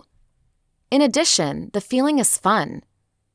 She always seems to love whatever she's doing, people say. Attaining such a state, though, is not possible without some self-discipline. By your own effort. Like capitalism, whose riches can exist without the threat of personal bankruptcy, or paradise without the possibility of hell, self-effort must want to risk failure. Failure, when it happens, is never, ever the end of the world, and developing a tolerance for rejection builds up the bravery to put many opportunities into practice, understanding that only some will achieve fruition. The benefit of such a method is that it assures a consistent string of positive results. When people set back, as everybody is from time to time, you will have the ability to choose yourself up. You will have the ability to build yourself up and try again, or else move on to something new. Repeated accomplishment strengthens itself by cultivating a frame of mind that expects success. To observers, it might look like you have fantastic luck, but they'd be wrong. The circumstantial luck of fortune is passive and uncaused. What circulations from effort, acting upon opportunity, and following through is resultant luck. As Thomas Jefferson put it, "I'm a big believer in luck, and I have noticed that the more I work, the more I have of it." This has been Self-Love. Learn how to love yourself unconditionally. Written by Lisa Hurd. Narrated by Samantha Novak. Copyright year 2020 by Lisa Hurd. Production copyright by Lisa Hurd.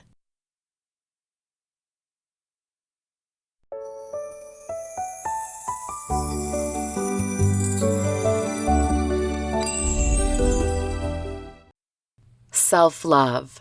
Cultivate self-compassion, self-worth, and confidence. Written by Lisa Hurd. Narrated by Samantha Novak. Chapter 1. The 3 powerful science-based advantages of a little self-love. Are you very critical of yourself? Do you beat yourself up because of failures? Do you work too much and push yourself too much without giving yourself some time to breathe? Do you feel the pressure to compete, exceed others, and get ahead of the pack? Do you live with shame or a sense of not being good enough? We live in a civilization that routinely tells us the message to attain more, work harder, win, be perfect, be the best at everything. There's obviously absolutely nothing wrong with having goals and dreams to chase after. Yet most of us don't think whether our self-critical and competitive attitude is actually helping us attain these objectives, or whether it might actually be standing in our way. New research suggests that self-compassion may be a very remarkable option. A self-defeating propensity. Kristen Neff, associate professor, has indicated that when our self-worth depends on outcompeting others, we just end up being more insecure and anxious.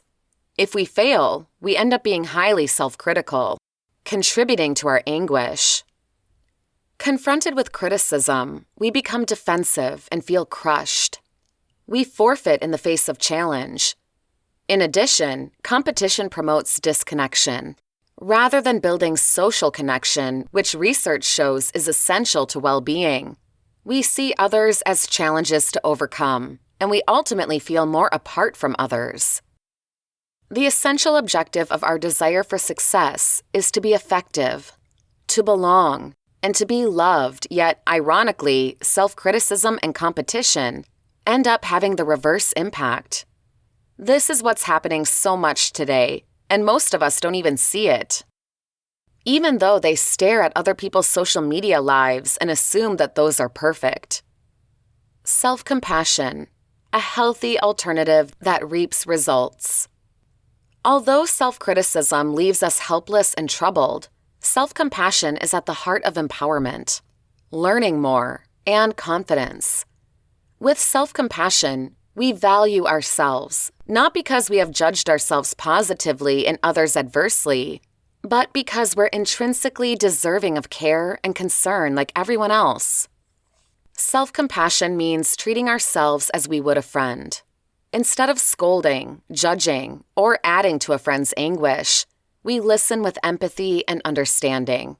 Encourage them to realize that errors are normal and confirm their emotions without adding fuel to the fire. Neff defines self-compassion as being kind and understanding toward oneself in circumstances of pain or failure instead of being roughly self-critical. Perceiving someone's experiences as part of the bigger human experience, instead of seeing them as isolating, and holding unpleasant thoughts and feelings in consciousness, rather than over-identifying with them. This is so important. Don't underestimate this. Self-critical overachievers aren't the only ones that are devoid of self-compassion. Some of the kindest people do also. In fact, sometimes they lack more self-love than the great, accomplishing, ambitious, so-called heroes. Neff's work validates this observation. There is really no correlation between the quality of self-compassion and emotions of empathy toward others. Many people, women specifically, are more compassionate and kinder toward others besides themselves. Luckily, self-compassion can be learned. It's a practice that can help all of us become less self-critical and, by stopping the stress and chaos thereof, allow us to be happier, more successful, and of greater service to others. This practice is what we will focus on now. 1. Self-compassion causes increased strength. Self-compassion does not mean we stop working hard and aiming for success. Instead, it is a change in attitude and is linked with greater wellness and remarkable performance outcomes. Nor does self-compassion indicate debauchery. This is an example. A parent who cares about her kid will demand the kid eating vegetables and doing her homework, no matter how unpleasant these experiences are for the child. Similarly, taking it easy on yourself could be proper in some circumstances. Yet, in times of overindulgence and laziness, self-compassion includes conditioning and being accountable. 2. Self-compassion results in increased productivity. Anytime you feel inspired by self-compassion, you comprehend failure not as a painful indicator of defeat, but as a knowing chance from which development can follow. While self-criticism results in painful and self-defeating feelings in the face of failure, self-compassion thus embraces challenge. People with higher self-compassion are, for that reason, more likely to enhance their performance after failure. Furthermore, by preventing the beating effects of self-criticism, self-compassion permits us to maintain a peace of mind and consequently retain our energy. By remaining calm and understanding in the face of rejection, failure, or criticism, we develop level-headedness, strength, and emotional stability, which enable us to have higher well-being and to be more productive and successful. 3. Self-compassion causes decreased stress. By doing some studies pertaining to the physiology of self-compassion versus self-criticism pending, Neff assumes an easy model. Severe self-criticism triggers the sympathetic nerve system, the fight or flight, and raises tension body hormones like cortisol in our bloodstream. When this sting has a hang on us, we cannot learn a lot from and engage with the kernel of truth that might be there to serve us. Something that is also known as the cuddle hormonal agent, oxytocin, is released in lactating mothers throughout hugging and sex and is associated with emotions of well-being, trust, and loyalty. Practices for boosting self-compassion. 1. Write a letter to yourself. Take the perspective of a compassionate good friend so you can picture that you are this other person. What would a thoughtful and kind friend say to me at this moment? What would their words be? Later, come back and read the letter and receive it from yourself. You will be surprised by the results. Many people have done this. 2. Document your self-talk. If you are self-criticizing because your jeans don't fit, or you said something wrong in a certain circumstance, write down the self-critical words that come to mind, and after that, ask if you would ever say these words to a good friend. What would a friend say? They probably wouldn't like it, would they? Well, neither should you. So don't be too hard on yourself. Everyone says something stupid once in a while. It's usually not the worst thing in the world. 3. Create a self-compassion mantra. Neff suggests developing something that's easily remembered so that when something tough happens, you can go to your expressions. They aren't positive affirmations, but reminders. Here is the self-compassion mantra she created for herself. This is a moment of suffering. Suffering is a part of life. Could I be kind to myself in this moment? Might I give myself the compassion that I need? Neff's son has autism, and when he would have a temper tantrum in public, she would immediately turn to her self-compassion mantra, partially as a focus for her mind, but also because what she needed most at that moment was emotional assistance for herself, so she was able to handle the situation more calmly and with more grace. This felt like a relief. 4. Meditation. Meditation is a procedure by which, through reflection and relaxation, we can start to loosen up the grip of self-critical thoughts and emotions. There are many forms of meditation practice, from mantra meditations to breathing practices, mindfulness to yoga or nature walks. Make sure you find a practice that works for you and enables you to create space and silence in your mind. Sometimes all we need is to have some quiet, silent moments to block out the noises of advertisements, demanding family members, or stressful tasks from work. The 3 elements of self-compassion. Self-kindness. Self-compassion entails being warm and understanding toward ourselves when we suffer, flop, or feel insufficient, rather than neglecting our pain or flagellating ourselves with self-criticism. Self-compassionate people recognize that being imperfect, failing, and experiencing life troubles is inescapable, so they tend to be gentle with themselves when faced with uncomfortable experiences, instead of snapping when life disappoints set ideals. Individuals can't always be or get precisely what they want. When this reality is denied or fought against, suffering boosts in the form of stress, frustration, and self-criticism. When this reality is accepted with sympathy and kindness, greater psychological equanimity is experienced. Typical mankind. Aggravation at not having things exactly as we truly want is typically joined by an irrational but pervasive sense of seclusion, just as if I were the only individual suffering or making errors. All humans suffer, however. The meaning of being human means that one is mortal, vulnerable, and imperfect. For this reason, self-compassion includes recognizing that suffering and personal insufficiency is part of the shared human experience, something that we all go through instead of being something that happens to me alone. It also means recognizing that personal thoughts, feelings, and actions are impacted by external aspects, like parenting history, culture, hereditary and environmental conditions, and also the conduct and expectations of others. Thich Nhat Hanh calls the intricate web of mutual cause and effect, in which we're all embedded, interbeing. Acknowledging our necessary interbeing allows us to be less critical about our personal failings. Besides, if we had full power over our conduct, how many people would knowingly choose to have anger concerns, addiction problems, incapacitating social anxiety, eating disorders, and so on?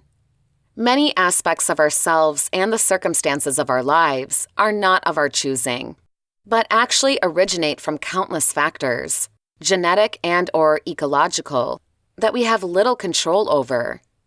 By recognizing our essential connection, for that reason, failings and life problems do not need to be taken so personally, but can be acknowledged with non-judgmental empathy and understanding. Mindfulness. Self-compassion requires taking a well-balanced approach to our negative feelings, so that feelings are neither suppressed nor overstated. This equilibrated stance comes from the process of relating personal experiences to those of others who are also suffering, hence putting our own situation into a larger perspective.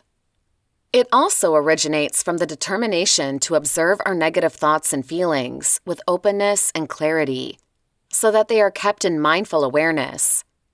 Mindfulness is a non-judgmental, receptive mind state in which one observes thoughts and feelings as they are, without trying to suppress or deny them. We can't neglect our pain and feel compassion for it at the same time.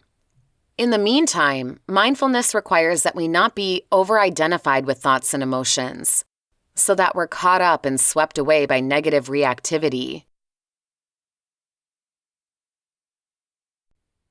Chapter 2. Motivation for Self-Love. If you are the kind of individual who is motivated to develop your friend while neglecting yourself, and offer attention, approval, and comprehending to others, while withholding such offerings from yourself, this post is written for you. All the others are not to read on. You are in good company. Millions suffer from anxiety when it comes to self-love. Seriously, your inner skeptic may now ask, recalling the excitement with which the same millions post selfies. And you have proof of that enthusiasm, as selfie is now an acceptable word in the Scrabble game. It's common now. The word and the deed are here to stay. What, however, does this evidence give but a hunger for recognition that can't be satisfied? Narcissists are lacking self-love as well. Nevertheless, little sympathy they elicit with their limitless cravings for more. Not having the capability to self-love is a common phenomenon, which is triggered by a variety of barriers. Let us attend to 4 of them after clarifying what self-love is. Self-love is not receiving what we want because we deserve it. So, handing me the expensive hair color the woman on television is wearing with pride is not it. Neither is it any other form of fixation with my own self. Love is never, ever a personal affair. It is unrealistic to really love ourselves without loving others, as love is a response to life, the interconnected whole to which we belong. When I hurt, others hurt, and when others hurt, I hurt. When I am elated, others are elated, and when others are elated, I am also. When I hurt the earth, others will suffer, and when others suffer, earth and I will suffer as well. These relationships are typically not felt because of their subtle and dynamic nature. However, we are one and can't be taken apart. Self-love is not so different from other love, although I need to focus mostly on myself to serve best the vital in-between, our divine relatedness in this world. Both self-love and other love mean to be of advantage to life and the living, to encourage, be compassionate, and readily available. Both are thus the reverse of seclusion and loneliness. Genuine love specifically means to accept our nature and level of maturity, as well as to give attention and understanding to the self and others. Here are 4 typical obstacles that stand in the way of self-love, challenges you need to remove, however tough this might be. Locking out others. Sometimes we try to love ourselves without much regard for others. Indifference to other people's suffering is a major culprit in receiving love. We really need to care about the world and not pretend as though we can be content with life by ourselves. Ironically, because locking out others often is a result from trauma and neglect, we may have to take a detour and self-preoccupy, potentially in psychological therapy. We really need to let go of our past and develop inner strength to end up being capable of getting and giving love. Judgment and high ideals. Our own judgment of what is lovable causes rigidity, embarrassment, and anger. Learn how to associate with your imperfections. Forgive yourself and others for being human. Ask yourself if you would be more lovable if you would embody your ideal. It is my experience that we are rather switched off by close to perfect people. Who wants to socialize with a machine? Nobody does. It's weird, but when we answer that question, it seems obvious. Yet so many behave the opposite way. Devices have taken over many people's lives. There are benefits, but there are definitely downsides to that as well. An absence of inner peace. We are living in an age of humongous issues: crazy consumerism, environmental changes, nuclear risks, globalization. Being faced with such huge phenomena can trigger vulnerability and anxiety, which is not exactly conducive to self-love. Our concentration has to be on what we can change in our lives. Besides, we can choose to lead an easier life and keep perspective. Donating to the Red Cross could be a really good start. Meditation and reconnecting with nature are invaluable ways to soothe the mind. As inner peace goes back to us, we can pay attention to the moment, which actually is the only time in which real love prospers. Many people are all over the place with their thoughts, but it pays off to be in the moment, especially when you spend time with your loved ones or a close family. If your mind wanders off to some project you need to get done, or if you are in your own world in some other way, then you are just physically present but emotionally absent. There is no reason for this in many cases. Regret. Any attention to yourself can seem like a throwback into age-old times in which even the heroes lied and pilfered. Self-interest looks apprehensive, as we are known to be greedy and vicious. Particularly Christian churches, quite hypocritically, used to cast out alarming warnings against anything to do with the self. Guilt was supposed to prevent us from going to the dark side. We were to resist temptation and take ourselves out of the formula, which we, of course, could never, ever do. Our society has made it challenging to see our true nature that is collected, enjoys, and trusts.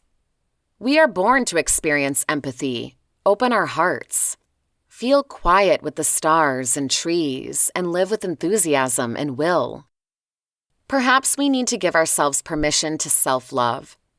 It might be scary to let go of guilt, but when the energy of love can flow freely, we sure end up being happier for it. Chapter 3: The 8 Most Powerful Steps to Self-Love. Self-compassion is a sure way of relating to yourself that does not involve harshly judging or punishing yourself for every error you make or every time somebody does better than you. Research on self-compassion shows that it is associated with less anxiety and depression, more optimism, better healing from stress, precise adherence to healthy behavior changes like exercising or a diet. Kristen Neff, the pioneer of self-compassion research, describes it as follows. Self-compassion includes treating yourself with the same compassion, concern, and support that you'd show to a friend. When confronted with challenging life battles, or challenging personal errors, failures, and inadequacies, self-compassion responds with compassion rather than severe self-judgment, recognizing that imperfection is a part of the shared human experience. The 3 aspects of self-compassion. Self-compassion has 3 separate but associated elements. 1. Mindfulness. Having an open, curious, non-judging attitude, not over-identifying with negative stories about the self. 2. Self-kindness. Treating yourself kindly instead of roughly, extending the exact same care and support to yourself that you would to a good friend or loved one. 3. Common humankind. Enabling yourself to be human, to make errors and learn from them. Understanding that as human beings, we are not perfect, nor should we be expected to act flawlessly. Self-compassion is much more effective in changing behavior than trying to motivate yourself with shame and self-criticism. Pity and self-criticism result in inner rebellion and quitting, while self-compassion gives you hope and helps you rely on the process of change. To become more self-compassionate yourself, you should try to follow these 7 steps. 1. Admit that you are experiencing psychological distress or mental suffering. Adopt a mindful attitude in which you deliberately pay more attention to your inner experience so that you can notice when you are starting to move into an unfavorable state. The minute you realize that you're thinking negative thoughts about yourself or feeling anxiety in your body, stop and say to yourself, "This is a hard moment," or "I'm feeling distress in my body and mind." It's something that most people experience when doing this, so don't worry about it too much. 2. Accept that the internal feeling is there. Make a conscious choice to sit with whatever negative feeling is there and try to accept it, because it's there anyhow, rather than pushing it away. If it's an unfavorable thought, look for the underlying emotion, like anxiety, sadness, or anger, or scan your body to see where you feel stress or discomfort. You may feel it in your chest, stomach, shoulders, throat, face, jaw, or other parts. 3. Imagine what you may feel if you saw a friend or family member experiencing this emotion. In your mind's eye, imagine your loved one being frightened or sad or feeling bad about themselves. Then think of what you may feel. Maybe you would feel the urge to help or comfort them. Try to direct this compassionate state of mind toward yourself.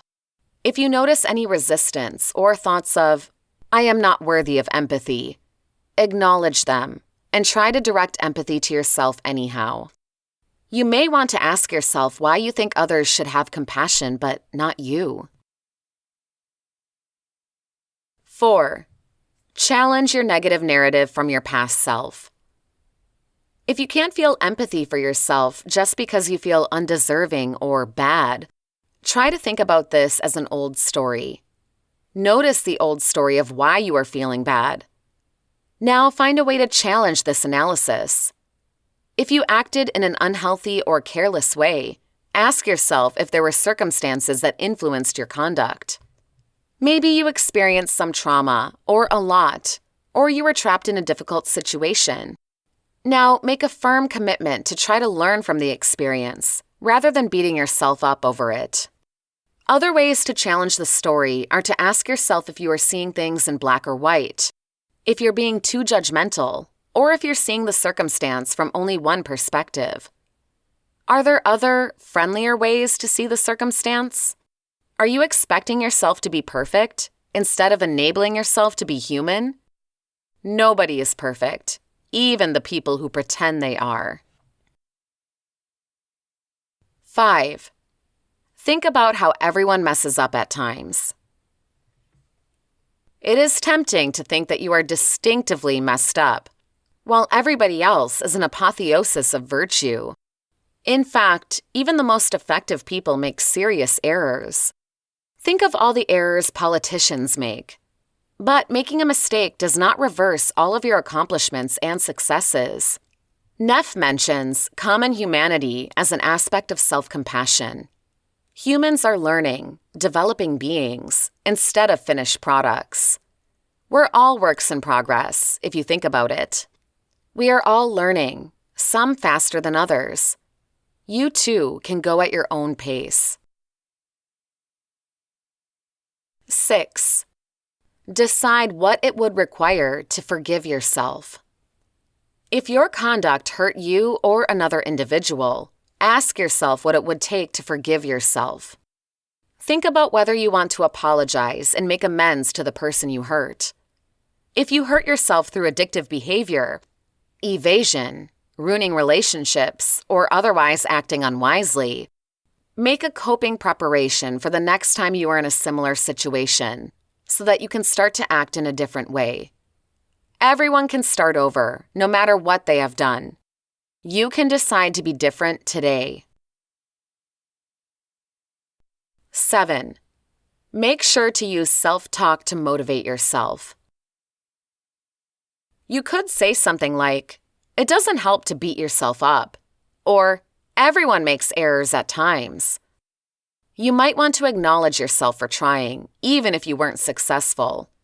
You could tell yourself to focus on the positive elements of what you did, as well as the negative ones, or that behavior change is a process, and you really need to keep attempting. 8. Be a life coach to yourself.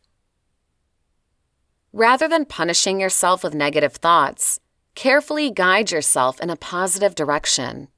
You might ask yourself what caused the destructive behavior, whether it's truly what you want to be doing, and what the consequences are.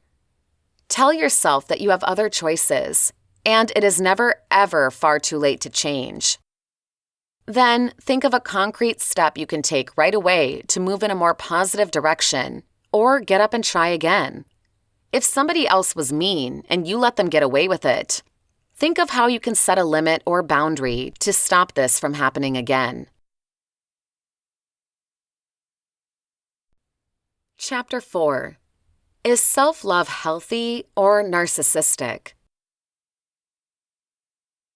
All of us understand the icon of the narcissist looking in the mirror. Narcissists appear to really love themselves incredibly, to the exemption of others. Mirrors reflect back how we feel about ourselves. Taking a look at your image might be a source of delight, or it might trigger criticizing, unloving ideas about ourselves. It all depends on the way you look at yourself. You might be familiar with the meme that shows a cat looking in the mirror and seeing a giant lion in his reflection. The way we see ourselves is crucial to the actions we take. How can we love ourselves in a way that feels nice and enhances the quality of our lives, but isn't narcissistic in any way? Research finds 4 consistent differences between healthy self-love and narcissistic love. Here are 4 crucial questions to help you understand the distinction. 1. Is there a real need to leverage an individual's own performance against that of other people? Healthy self-love and self-esteem are based upon believing that we have certain positive qualities, and that other individuals have such qualities too. If we're not self-loving or safe, we typically try to compare ourselves with others, believing if we are better at a skill, just the best or the fairest of them all, we will feel better about ourselves. Needing other people to be less so that we can be more is a typical quality of narcissism, and it's not a very precise way of viewing other individuals. Research indicates that most people normally rate themselves above average on crucial qualities, although it's statistically impossible for everyone to be above average. People typically think that they are better or smarter than they are. I guess it's part of being in denial and having a hard time admitting to your flaws. Narcissists are especially vulnerable to such feelings. The denial of weakness is what characterizes their personality. They can get defensive if they have to admit to fault or being inadequate in any way, even though there is no shame in being imperfect like everyone else. 2. Is there more worry about looking good rather than doing good? A narcissist fixates on enacting a caring friend, a devoted lover, or a great employee more than on actually performing the role with ability and competency. They're far more worried about how they look when they are playing the role than with the real quality of their performance, or how others are impacted by their behavior. People with a high degree of self-love derive that from doing a very good job and being responsible for their part in different things. Narcissists, however, don't have much of a reason to do a thorough job or take real responsibility when things fail.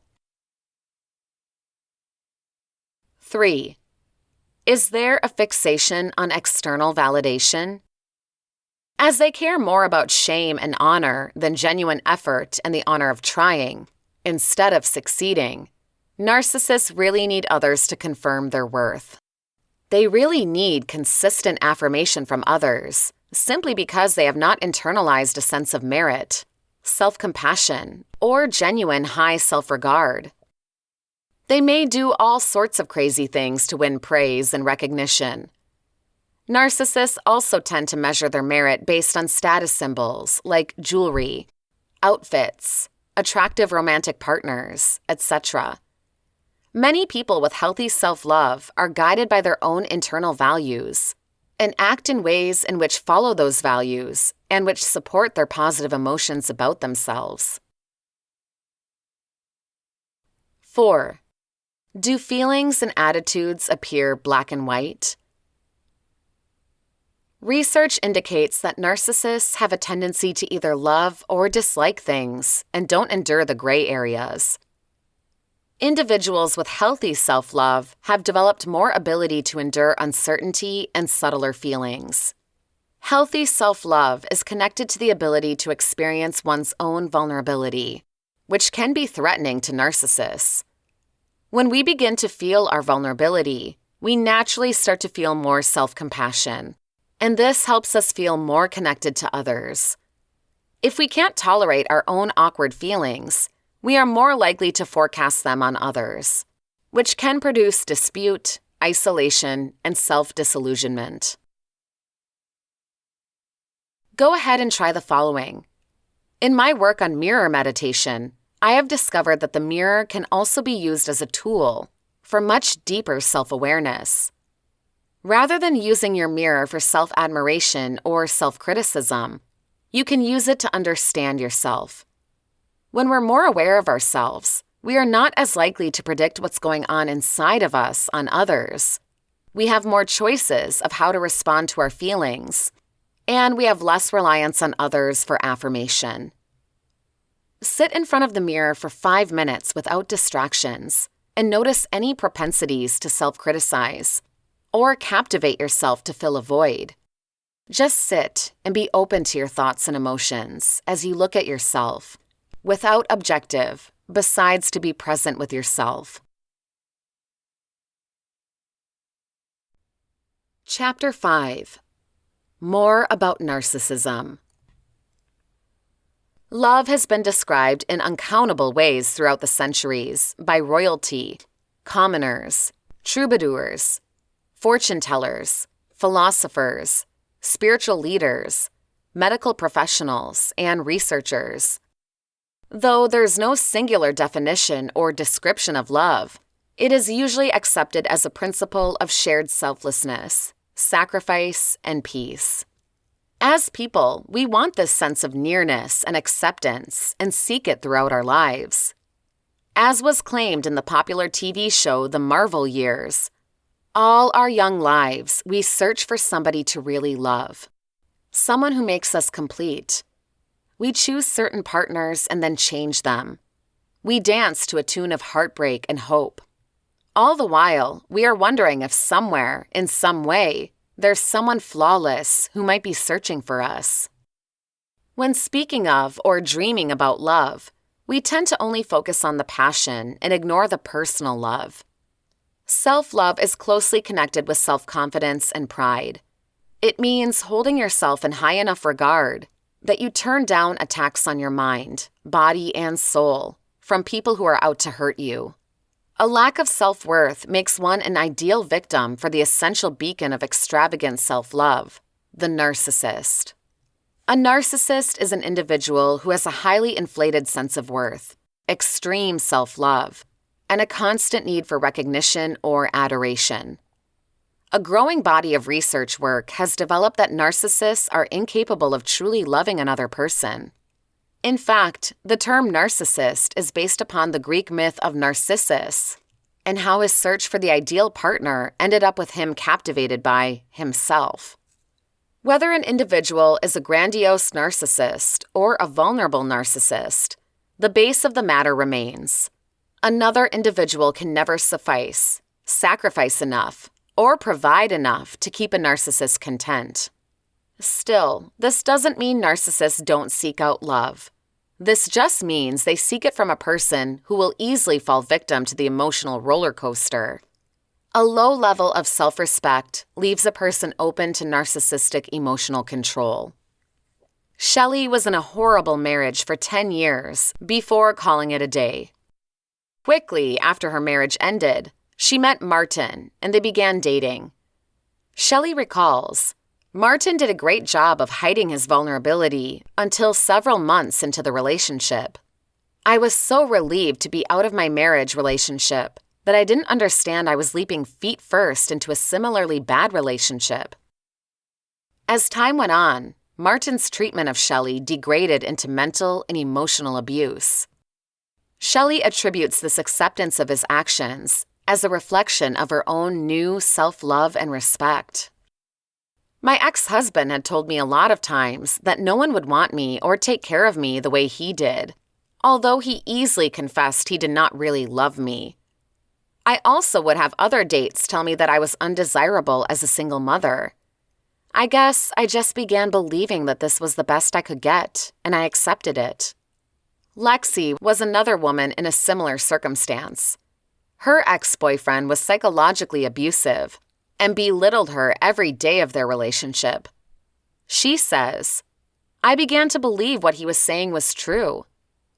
Lexi stuck with her boyfriend for 7 years before finally ending the relationship. Narcissists have very high expectations of how they should be treated by others. Nothing was ever sufficient for Martin. He would react to perceived attacks on his delicate self-esteem with violent, verbal allegations about what a terrible partner Shelley was and how slow she was to deal with his needs. Shelley remembers, we lived about a half hour from each other. There was a time when he asked me to go to his home, and I said I had to settle things in my home first. Martin became enraged, screaming that I was worthless and slow, fat and lazy. Narcissists like Martin also do not need emotional intimacy or physical nearness, and rarely, if ever, display any compassion. He could keep going for weeks without ever coming to see me or taking me on a date, even though he would be 5 minutes away getting his daughter, Shelley relates.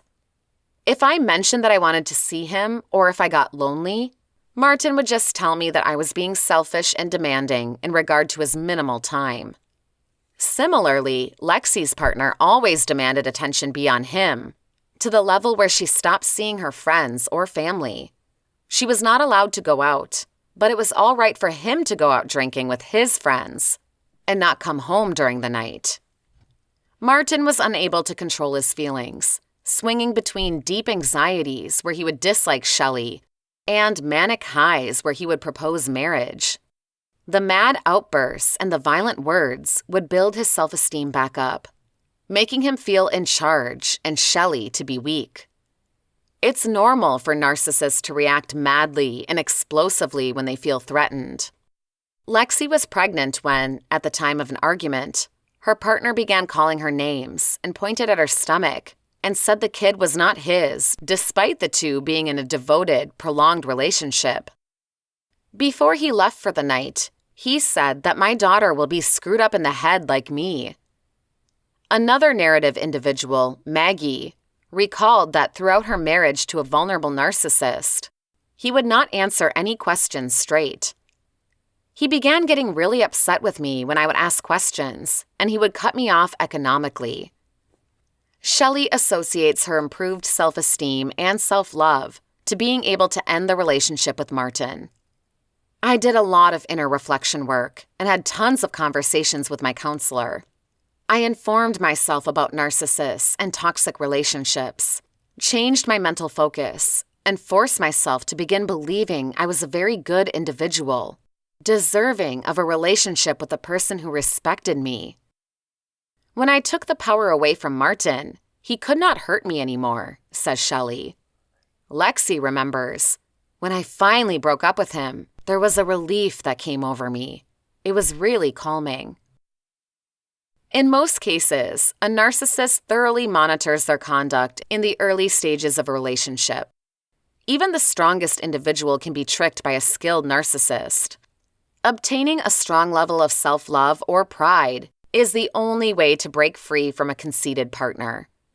Whether the partner is susceptible or grand, they can't control somebody else unless they have authorization. The key is to recall that consent can always be withdrawn. Chapter 6. Self-love and finding a partner. Valentine's Day.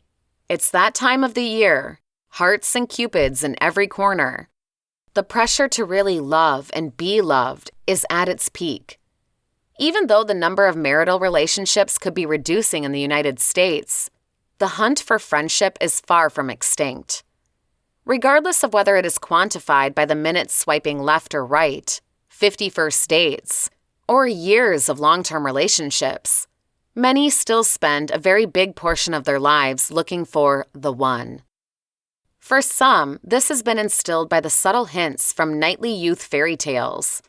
And for others, it could be from the not-so-subtle familial, social, and cultural influences.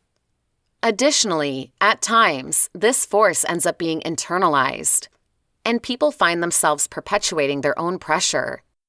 Before having a clue about who this evasive partner will be, hopes and dreams type expectations. The journey to finding a partner can be an exciting, eventful experience. Nonetheless, trials and adversities along the way can typically set off psychological health concerns. The deadly defect occurs when the quest for the one upsells the search for oneself. Failing to invest the very least equivalent energy in the quest for yourself relates to handing the power of your own satisfaction to the wind.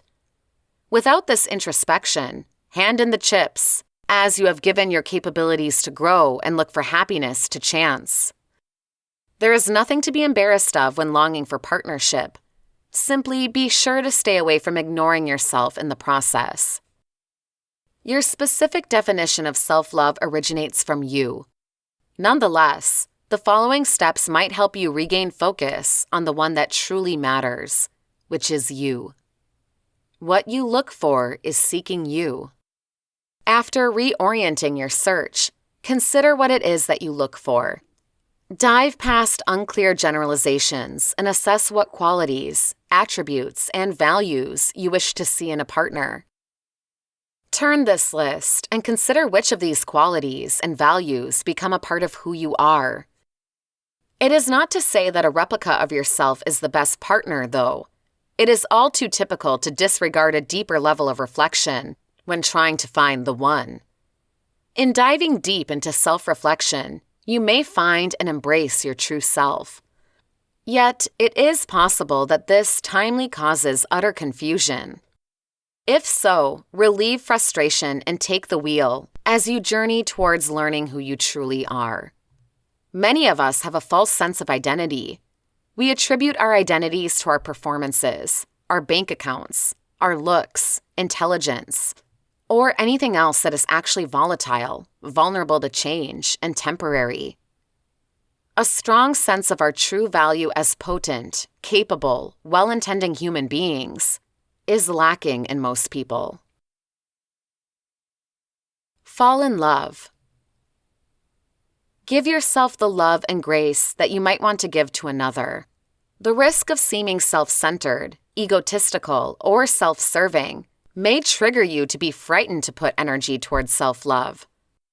Unapologetically, decide to give yourself the love that you are worthy of. Make yourself a concern and appreciate your true self. This process is rather subjective and depends upon what brings you joy. If this is hard, consider what you would want to give a loved one to show some appreciation, and ponder how you can present yourself with this individualized present. The better half phenomenon. The principle of a significant other can be a captivating social joke. However, the main idea of finding a person to complete you can subconsciously cause you to look for collaboration when you are actually in need of self-love. Ideally, a companion would complement, instead of complete, who you are. In a partnership, it is natural to admire your loved one for their special qualities. Those assets could even trigger inspiration and support, though it is important to not desert your own journey toward growth, just because a partner could hold that particular. A positive, well-balanced partner is an excellent impact on critical mental health issues, such as anxiety, stress, and depression. However, they can't be the remedy. Having unfinished business. Even though it is easy to see how our past could influence us, it is not always simple to notice when the past is propelling us.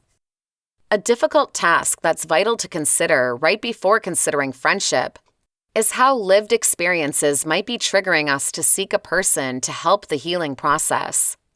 Yes, social support can be a facilitative part of development, though only you hold the true power to recover your past pain. It is not a partner's responsibility to fill a void in your heart. Moreover, allowing this to happen could promote poor relationship dynamics, such as codependency. Mind your mind. As gregarious beings, humans are often motivated socially to look for the one. Practice patience with your state of mind. Even though you could reflect and believe that you have your own self-work to do before you can start a relationship journey, from time to time you could be lured to look for partnership before finding yourself. This is more than the idea that all good things come to those who wait. Rather, it is an active practice in which you appreciate your own preparedness to handle the exploration of a new soul and the duties of a relationship. Development is a process, not a task. Our world is ever evolving. Finding yourself isn't a listed task that unlocks the capability to find your true love. Hence, the journey to self-growth is meant to be a continuous one. Disregarding this process, even after partnered, is essentially an act of disregarding yourself. In embracing this journey, you may unravel challenging obstacles that you do not need to be confronted with on your own. A mental health therapist can help you along your course of exploration. Despite whether you choose an independent journey or the aid of a therapy professional, it is critical to begin this reflective journey just before pursuing partnership, and to continue to travel along this course throughout the course of your friendship and life. You are talented, effective, and certainly worthwhile of love. Throughout this reflective journey, you're going to find that the perfect complement exists within yourself, if you are daring enough to look. This does not mean that you will relinquish your desire for collaboration, though you won't require somebody to complete you. You are completely efficient in being a whole, conscious, empowered being. From the search within, you are going to find the one, as you will be the one. This has been Self-Love. Cultivate self-compassion, self-worth, and confidence. Written by Lisa Hurd. Narrated by Samantha Novak. Copyright year 2020 by Lisa Hurd. Production copyright by Lisa Hurd.